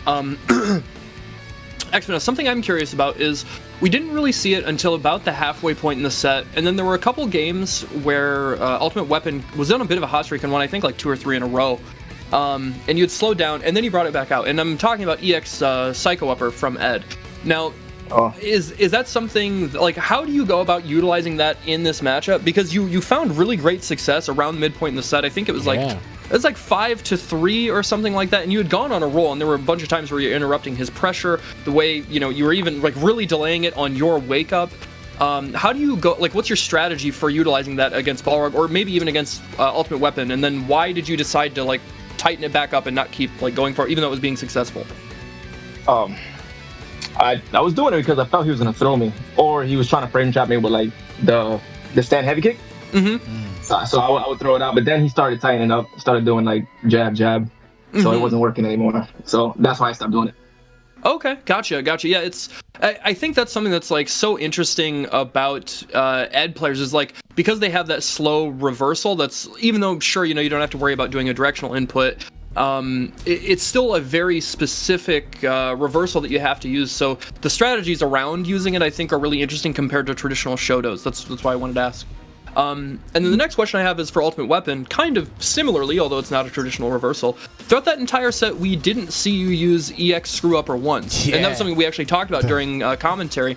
Now, my thought is that in this matchup particularly, Ed likes to crouch a lot. Whether he's using crouching medium punch, crouch jab, or crouch medium kick, a lot of his pressure revolves around being low to the ground, and EX Screw Upper doesn't hit crouching opponents. Now, is that the reason you don't really go for it, or just in general do you not utilize that move as often, just because obviously, again, it's not a traditional reversal, it's not a regular EX uppercut? I'm curious. Nah, I don't use it a lot because it's not a traditional DP, so... It's a statement, though. When you hit someone with it, it's a big statement, though. Yeah, it's kind of random. Okay. Fair enough. Listen, I love the honesty there. If he feels it's random, we'll consider it random. I like watching the move being used once and it just hits, because that does 160 damage or something. That hurts. That move hurts, man. But right, I got this question for X-Finesse. This is just a general question about Ed. So you go on about Flicker being with punishable is not that bad to deal with. Can I ask, like, genuinely? This is me asking, not an Ed player, asking you, the Ed player. What do you feel like when someone misses the opportunity to whiff punish when you know they could have? Do you just go shine with a punish that, or do you just say something else? Daigo would have gotten that. Nah, I just shake my head and I'm like, well, all right. Okay, that's it. No, legit, I'm not even trolling. It's a genuine question because it's like someone will go, look, this move's easy to do than you think, and they don't. It's like, well, I don't know, man. You missed your chance. I'm not the one dealing with it. Yep. You're the greatest. You're the greatest. You know what? Do you know what? I got another question, right? There was a situation, I think you've done this about 2 or 3 times with the V-Trigger 1. You'd activate it, you'd do a jab, and then you'd go for the roundhouse. Was the roundhouse to be a throw or something else, X-Fnatic? Well, walk me through it. Yeah, the roundhouse is to beat the throw, but if you try to punish me, you hit the orb, and then I get a trade combo. Right. So is a lot of this... Oh, go on, please. If you do crouch jab to punish the -4, I get a nice combo, and then more pressure. Okay, so like with when you use V-Trigger 1, are you just forcing, outside of forcing mix-ups, are you just forcing like as many scrambles as you possibly can? Are you just trying to push into the corner? Because it's a very good utility V-Trigger, but is there like a universal main objective you have with it, or do you just kind of go with how your opponent reacts to it? Right. I look for like what you're gonna do. Like he likes to jump a lot, and I let him get out of the V-Trigger a few times. But normally I just throw it out there to get some pressure, to get something started. Cause it's kind of hard to get in on rock. Yeah. Okay. Right. Listen. Whatever makes it easier to get in. Now, this is a genuine question. Over your time using that V-Trigger 1 with Ed, especially when it got buffed from 5 hits to 7 hits, what has been like, if you can remember, what has been the best counters to that V-Trigger? What completely nullifies that V-Trigger? It depends on the character. Like some characters just fly right through it, like Rashid. He just eagle spikes his way out of that thing. Yeah. Okay, and then obviously I'm thinking somebody can send it back. Who can send it back? Cody V-Trigger 2. Can he send that back? Cody V-Trigger 2. Yeah, he can. Yeah, Fall can send it back. Abigail can punch it back. Wow. Aegis reflects it back. Okay, and are these characters that you will absolutely refrain from using this V-Trigger against, or will you kind of like knowledge check your opponent to see if they do know before you change it? If you have the ability to change, of course, not rank match, but. Nah, yeah, I'm still using it. Yeah, I'm gonna still use it because you're eventually gonna activate, but then I get to activate from a button. Right, and that's way more advantageous. Yes, yeah. Okay. Yeah, I see what you mean. That goes back to what you said before, whereas you don't have the view reversal activate from a button is really good. And okay, now all right, it's all adding up now. All right, good. Now with you, makes sense. Definitely makes sense. Ultimate Weapon, would you for matchups that you don't like? Because I imagine because you play boxer, you don't like fighting any grappler at all, and there's probably one or two. There's probably 1 or 2 other characters you don't like. Have you considered learning another character or just dabbling with the pocket outside? Because I think you remember you telling me you tried Lucia before, but is there anyone at this point where you feel, I might need another character, or is it too late for that? Are we just looking forward to the next game? It's way too late for that, in my opinion. In Street Fighter 6, I'm definitely learning like 3 characters.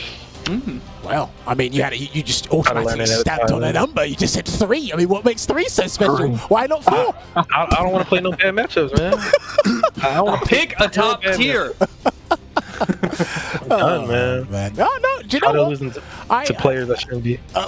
No, do you know what? Listen, Ultimate Weapon, I understand that we've all been there, whether we're going through it now, in the past, or listen, some people's going to happen in the future. They're going to lose to something they don't like losing to, or a certain player as well. So you want to have as many, and I like that more people, because of the current climate for fighting games now, people are realizing this more. Maybe it's because we've been exposed to the competitive play, the CPT side of things a lot more. So again, because Ultimate Weapon, I guarantee if I spoke to you 2 years ago, you probably wouldn't have said that. What you just said now, I guarantee you wouldn't have said that. You probably wouldn't.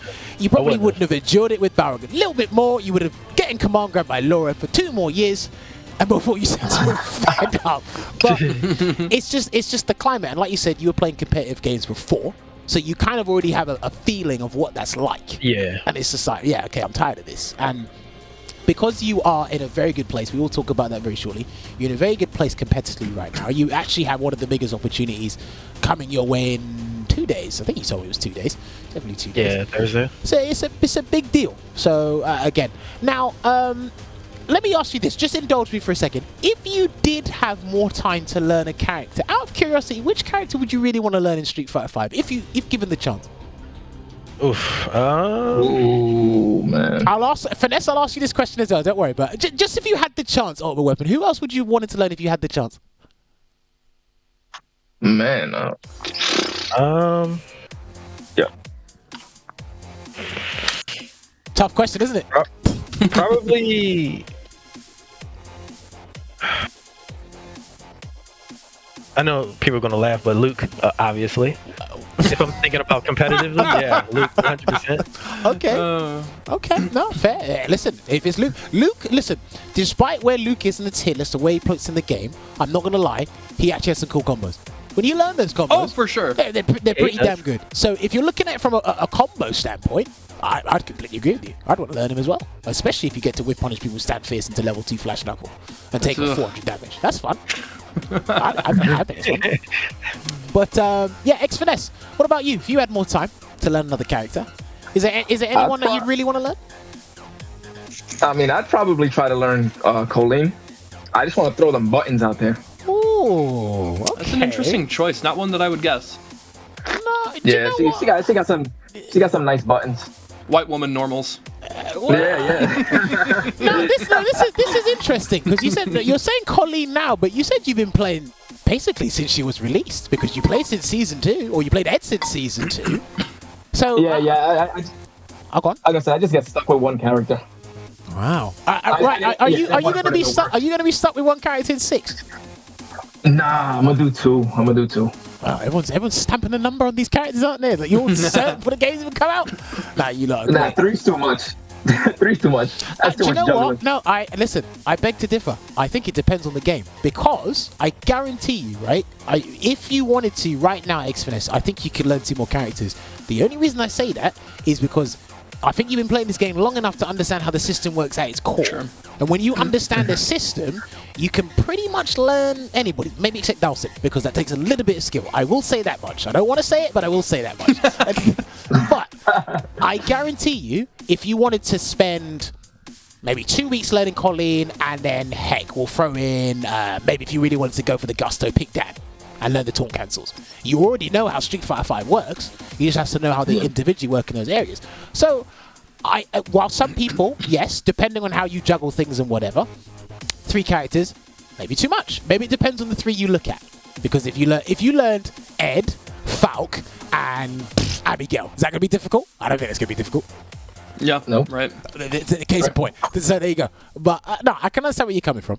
But Mostafles, have you got any other questions you want to ask these 2 before we move on to SF6 related questions? I guess the only other question I have, hold on, I actually need to double check this.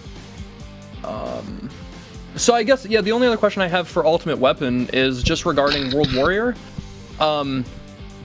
How do you feel about this upcoming weekend? Like, every World Warrior event you've entered, you've done incredibly well.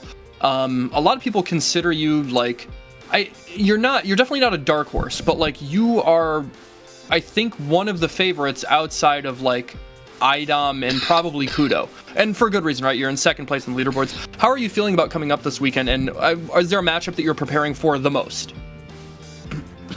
Well, my first match is against a jury player, so yeah. That's a personal matchup for me that I don't like. Sure, but if I can get past the first round, I think I have a really good shot at winning it all. No matter who I play. I like that confidence. I'm comfortable playing against Idom and Kudo. The two matchups your character doesn't really want to fight. Yeah, pretty much. Okay. No, you've definitely got a different way of thinking to the rest of the pack. I like that. Just moving a couple steps back. You said Jury's a personal matchup you don't like. Can you tell me why you don't like fighting Jury? Because she's like her you can't see her dash. That's one thing. Fair. Stand medium kick. It's one of the best. Even if the frames add up, it's still like it defies frame data pretty much. It's weird. It's busted. Anybody who tries to tell you differently is not being honest. That move is so very good. It's very good. Wait, what move was that? Jury stand medium kick. Oh, that's broken. He said it, not me. I tried to be a little more political. But let him do it. I wish your Bluetooth headset just cut out just for that part. So you can... and pretty much her V trigger. I hate. Is it V trigger 1? Yeah. Is that the Feng Shui with the normal cancels? Yeah. It's so annoying. Like, it's very good. Cancel it. They don't have to cancel it. It's weird. Okay, but now this is a matchup that again you personally don't like. This is just again me just asking you, Jammerz to Ultimate Weapon here. Have you done any personal preparation for this matchup you don't like? Because with the way you're talking about it, there are some things, and a lot of players do not tell themselves this. They prepare, but as long as that mental block of I really don't want to do this is still there, it kind of holds you back. If that makes any sense. So have you done any preparation for? It's Callisto. It's Callisto, right? Did I artist? Yeah. Have you done any preparation for him specifically, or we're just gonna be like, listen, I hope Roundhouse beats Stat Media Kick? No. I know a guy. I know a guy that I haven't played with him in like a month or so, but I'm gonna hit him up. He's been helping tomorrow. Yeah. Okay. Yeah. Okay. I hit up. No need to talk. Shouts to No Need. His jury is very good. No Need is very good.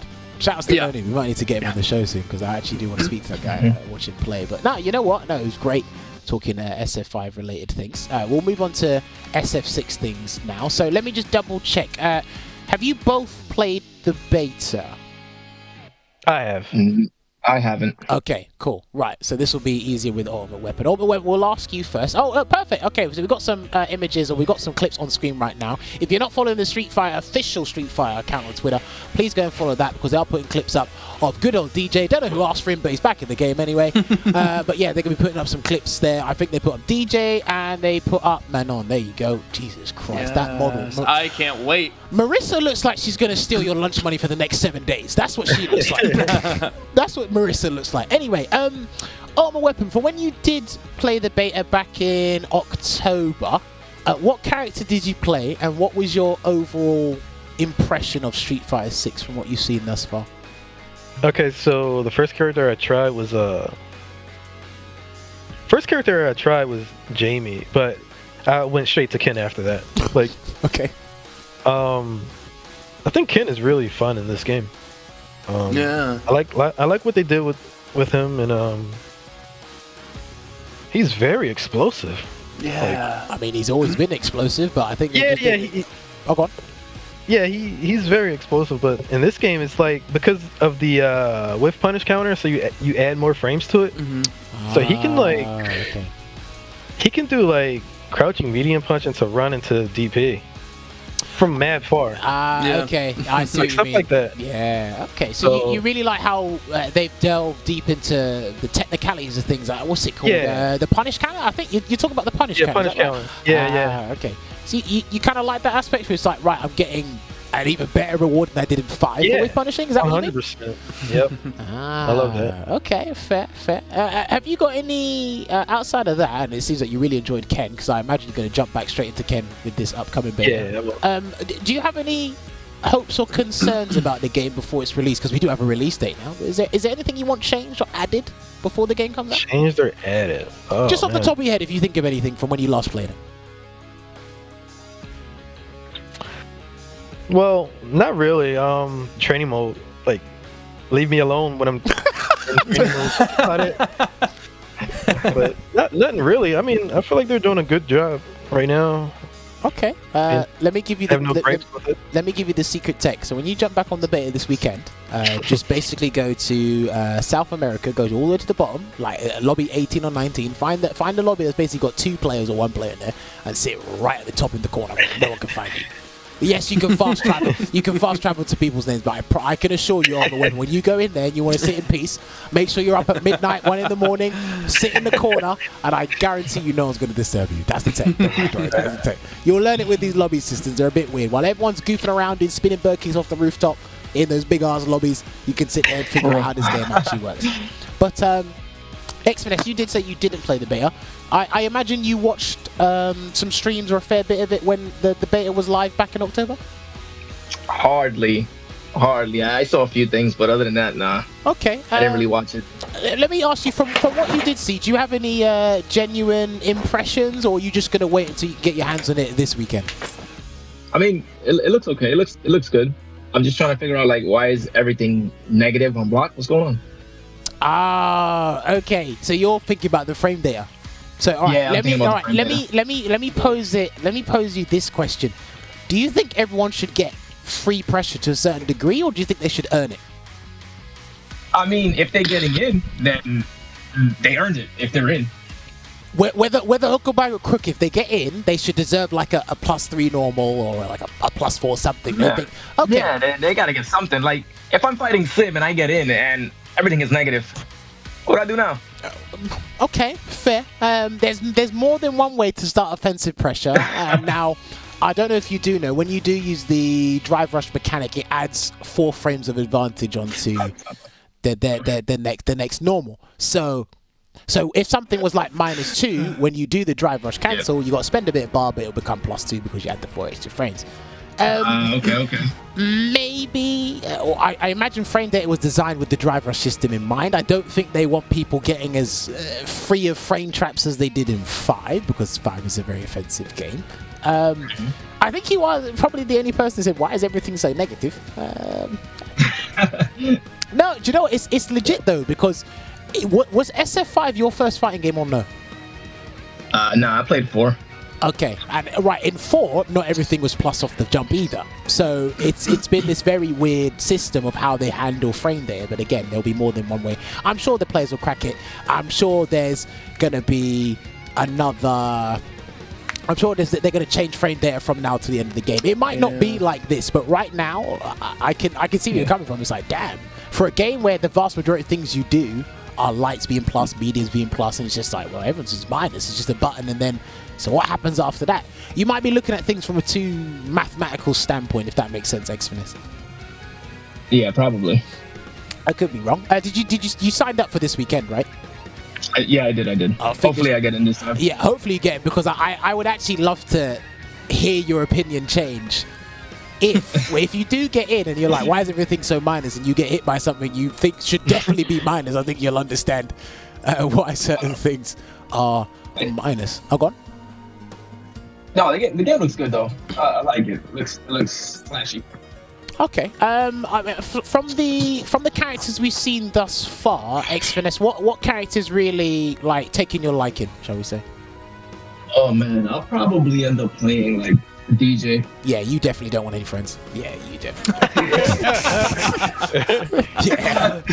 Brutal. Play DJ, and then if Ed drops season 1, I'll play Ed. This guy does not want any friends. he literally, there's like 12, 14 other characters. He goes straight for DJ. That's unbelievable. That's unbelievable. Who are you guys playing? Jammerz and Mostafles? I was playing Jury in the beta.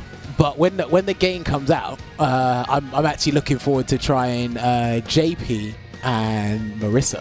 I'm actually really looking forward to how they showcase Cammy as well, actually. Cammy's bland, I know she's bland, but there's a reason they've kept this character away for so long. They must be doing something good with Cammy if they're keeping her to the last minute.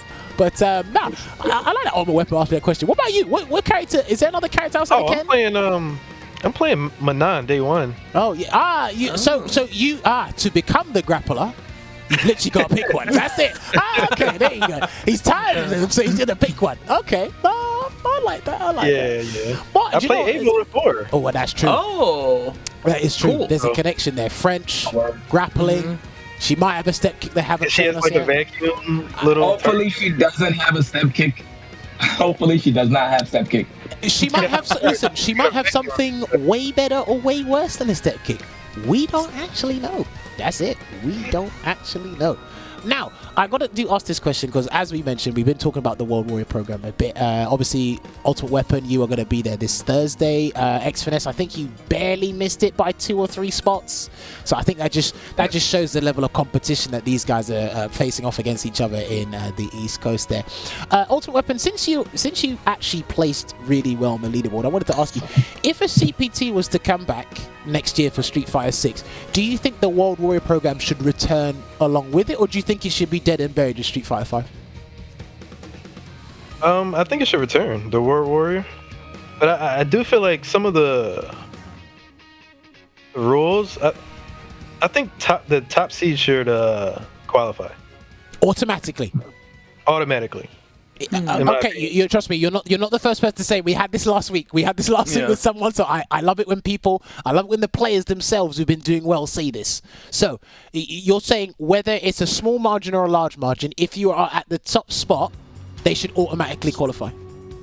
Automatically qualify. Okay. If there's different Warrior tournaments and you're number 1 in points, you should automatically qualify. Definitely. Okay, so X-Finesse, you agree with this? Yeah. Okay, now let me say this before you finish that. Let me say this: if you, all right, so let's say top spot qualifies. Do you think a regional final should still happen with 8 different people, or just the 7? I think it would need 8. Okay. It would need 8, but you're saying the top spot automatically qualifies, so that kicks them out. So there's 7. So that means you're saying top spot should go and you should get the next 8. Is that what you're saying? Yeah. So you're saying 2 people should qualify from the regions? I feel like. I'm interested in this, please. I'm interested in this. I think the top seed should get in automatically, and I guess 2 through 9 should be seated in a bracket and playing for another spot. Wait, but then again, we had the CPT East, right? The East. Yeah, that was a Premier. That's separate. Right? That's separate to the World Warrior. That's separate. Okay. That's kind of you might have to get rid of that, but they won't get rid of that. So that way you can have 2 people qualified from the regionals. So are you saying, X-Finesse, let me understand we're on the same page here. Are you saying 2 people should qualify from the regionals, the respective regions? Is that what you want? Not so much as like these online premieres, just from the World Warrior program, 2 people should try and qualify. Yeah, just from the program. Yeah, I'm saying 2 people qualify from the World Warrior, and there is no CBT online. One and done. Oh, okay. So that's what I'm saying. I'm not saying 3 people from each region. Okay, you're saying 2, but it just exclusively comes from the World Warrior. Yeah, I don't like that one and done. Yeah, because it's online. It's like if we're talking, at least with this one, you got multiple. You got multiple events, and you get points. I feel like you should give better for consistency. If that's the right, okay, we're getting there. We're on the same page now. All right, so you want consistency over you just got the lottery ticket on the day. Exactly. You could have had like a lucky bracket that day. You got into Capcom Cup. You know what I mean? Yeah. Okay. I don't like that, in my opinion. Okay, fair. Especially if it's online too. So I don't know. Okay. X-Finesse, do you agree with that sentiment wholeheartedly, or you got anything I'd to say or go against? Nah, I agree with that. I think you should be able to show like consistency. Okay, fair. So if we were to, let's say for hypothetical reasons, if we were to just abolish the CPT on the premieres, the one and dones, would you want the World Warrior program to be a longer period? So instead of 5 tournaments, it'd be maybe like 8 to 10. That would be nice. Yeah, that would be dope. Yeah, because it keeps people interested, keep people watching. That's content. That's like, instead of just one and done, it's like, I don't know. To me, it just feels like it's a win-win for everybody. Okay, no, viewers, you know, I'm loving these. There's nothing. No one's gonna say anything about your opinions. I'm loving these opinions. Don't worry. I don't know. It keeps everybody engaged and playing. Instead of, if there's a CPT in March and you qualify, you got to wait till next year to play. Yeah, that's a long time. That's kind of, I don't know. I don't like that. Yeah, that's part of like event scheduling in the season. That will happen because let's take for example, right, or both of you actually, you lot had to wait until what, last month for your online premiere. So the World Warrior. Yeah. So your places were not set in stone. So who won? Punk, right? Punk's place wasn't set in stone until he won Man. Then he didn't have to play in the World Warrior because he already qualified. The rest of you, well, it's like it could have happened to any one of you. It literally could have happened to any one of you. So some people, again, like you said, some people rather get their CPT out of the way so they don't have to worry about, playing for so long and trying to qualify. And then you guys, you must have been anxious for about 8 months. Because remember, at first you didn't know there was a World Warrior program coming, and then when it did, you had Ultimate Weapon. We can use it. You're the perfect example. You had better chances in the the premiere, the World Warrior than you did in the online top 16. CPT. So Okay, I can see where you guys are coming from. So you both prefer a kind of leaderboard system as opposed to here's your golden ticket, nice try, basically. Yeah. Yep. Mostafles, I've got to ask you, what do you think? Because I can't leave you out of this. I really love the idea of the World Warrior event. I think anytime that you can give the opportunities for people that aren't the household names to shine, whether they can't travel as much, for financial reasons, or they can't take time off work, you're giving these people the opportunity to still get their chance to make a dream come true. I think that is invaluable, especially for something as the fighting game community where the community aspect of it and kind of that any given Sunday mentality of you could be the person to beat Daigo and win $250,000 at Capcom Cups. It could be any one of us, right? I think that's super important. Now, I won't try and act like it is not a perfect system the way that it's set up. There are obvious issues. Again, there's this issue of Ending Walker, he could have easily lost his regional final after dominating all 5 events, and that doesn't seem fair. But at the same time, open brackets are the backbone of our scene, so you can't really skirt around it. So I would love to see it return, but maybe with some revisions. What those revisions are, I don't know. I don't get paid to make those decisions, but I love the idea. I love the idea. Honestly, I like ask these questions because I think Ultimate Weapon, Finesse, you two and about probably 3 other people have said, you know what, the system should come back, but. And then obviously it turns into a nice, interesting discussion because I like hearing the individual perspectives. And again, the people in the heart of the matter that are in the heat of this, I feel, obviously, listen, some people have good opinions, some people have bad opinions, but you're the ones involved in all of this. So it does matter that you guys are sure to give me your perspectives. So it's all about giving you guys that platform to speak and share your opinions with us.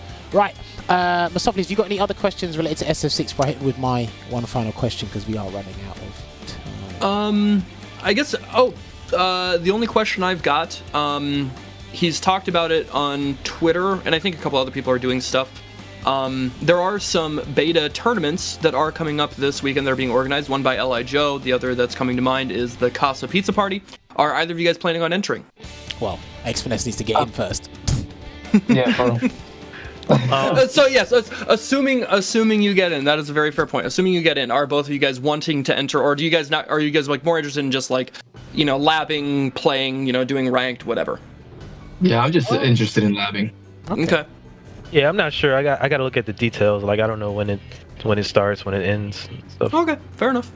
Don't worry, we'll put up the graphic for you once we're done here. But yes, gentlemen, I'm going to hit you with my final question here tonight. It's been great talking to you guys and having you on. So, as you guys should know, we are getting actual commentators be in Street Fighter 6 as real-time commentators, which is great to see progression there. If you could pick 2 commentators you'd want to be in Street Fighter 6 as DLC commentators, who would you pick? Ultimate Weapon, you first. F-Word and Logan, the duo. Hey, good choices. Do you know, I like no hesitation. Legendary. That's sick. I like that. Fingers crossed they go. Look, maybe you might need to tell Capcom Ultimate Weapon to put some of the European guys in there. It's my favorite duo. Listen, I'll let them know. Heck, they're probably watching it now. They'll let them know. But X-Finesse, what about you? If you could pick 2 commentators to be in Street Fighter 6's DLC commentators, who'd you pick? Dang, whatever happened to Z? That guy was hilarious. He had random comments. I thought he was funny. So you'd want Z in there? Yeah. Okay. Yeah, and honestly, I don't know who else. Okay, maybe you could do Z times 2. Yeah, 2 Zs. Can you imagine? My God. I think Z could imagine that. 2 Zs. maybe he could. Maybe he couldn't. But do you know what? No, I love those answers. Gentlemen, it was great talking to you guys and watching you both play as well. Richard, if you put the fight card on the screen right now so that people know where to follow these guys. Gentlemen, it's been an absolute pleasure, but now I have to give you the podium to say whatever it is that you want and plug whatever you need to and thank whatever you want or whoever you want. Within reason, Ultimate Weapon, you first. Well, I just would like to thank you guys for having me. I appreciate it. It was fun. I don't know. Give me a follow on Ultimate Weapon _ and and give Balrog a cross up. That's it. I cannot believe he said that live on the community manager in the Jesus. back. Clearly said that live in front of the community manager. I'll make sure you do not get that cross up ever. Anyway, make sure you watch Ultimate Weapon. He's going to be playing in the World Warrior Regional Finals this week, 2 days from now, so keep an eye on that. X-Finesse, you could downplay your character a little bit more. The podium's yours. Nah. I mean, that is okay. He's okay. And shout out to Shoryu, Fitted, and God Pumps. I've been playing those guys since 4. It's like 10 years already. Damn. Long time. Yeah. Oh, and shout out to Frenzy. Scrub. Oh man, these guys are the best indeed. All right. Shout out to Sanford too. My bad. Okay. Shout out to Sanford. Yeah, I see him in chat. Hey, shout out to Sanford as well. But yeah, putting on the show. Gentlemen, it's been a pleasure talking to you guys. Yeah, when you're ready, you guys can leave the Discord call so myself and Mr. Mostafles can close out the show. And I'll thank you guys for coming on the show once again later on tonight. All right, thanks. All right, See you take guys. it easy, gents. Yep. What a show indeed. Again, can't thank you enough for that. Showing some of the best that the East Coast has to offer. And again, they are just similar to the UK. They are in a very dense region. So when the guys jump on for, whether it be a World Warrior, whether it be an NLBC, or whatever it may be, these guys are putting in the work, and from start to finish, it's not going to be easy for these guys as well. But I mean, overall, you've been here. This is not the first time you've been here, but did you enjoy the show once again? Oh, absolutely. It's always a pleasure working with you, Jammerz. You're a consummate professional, and you make it very easy. And that being said, as well, like the production always runs smooth. Thank you so much to Mark and Rich for wanting to have me back on, and just give me this opportunity. It really means a lot as I'm, trying to keep advancing my career as a commentator, get more opportunities. This is the biggest stage I could be on for the moment, so this means a lot. So thank you guys so much. And of course, I was really happy that Ultimate Weapon and X-Finesse did want to come on and just, put on a real fireworks show for us, really showcasing these two characters at the highest level, what that means, and, prepping for Street Fighter 6. I'm very, very excited for things going forward, yeah. Fingers crossed that X-Finesse gets into that beta. And again, like we said, you can see Ultimate Weapon in the regional finals for the NA East this weekend. He's going to be going up with the likes of Kudo, Idom, NYC Furby, Spaceboy, Mylin, Callisto or Deadeye Artist, and Metro M. That is one you do not want to win. Punk was going to be in there before he qualified, but now it's going to be more difficult indeed. I think the bracket's already up. I think things have already determined with these guys, but that is something you do not want to miss. I'll tell you what you also don't want to miss is Street Fighter League EU.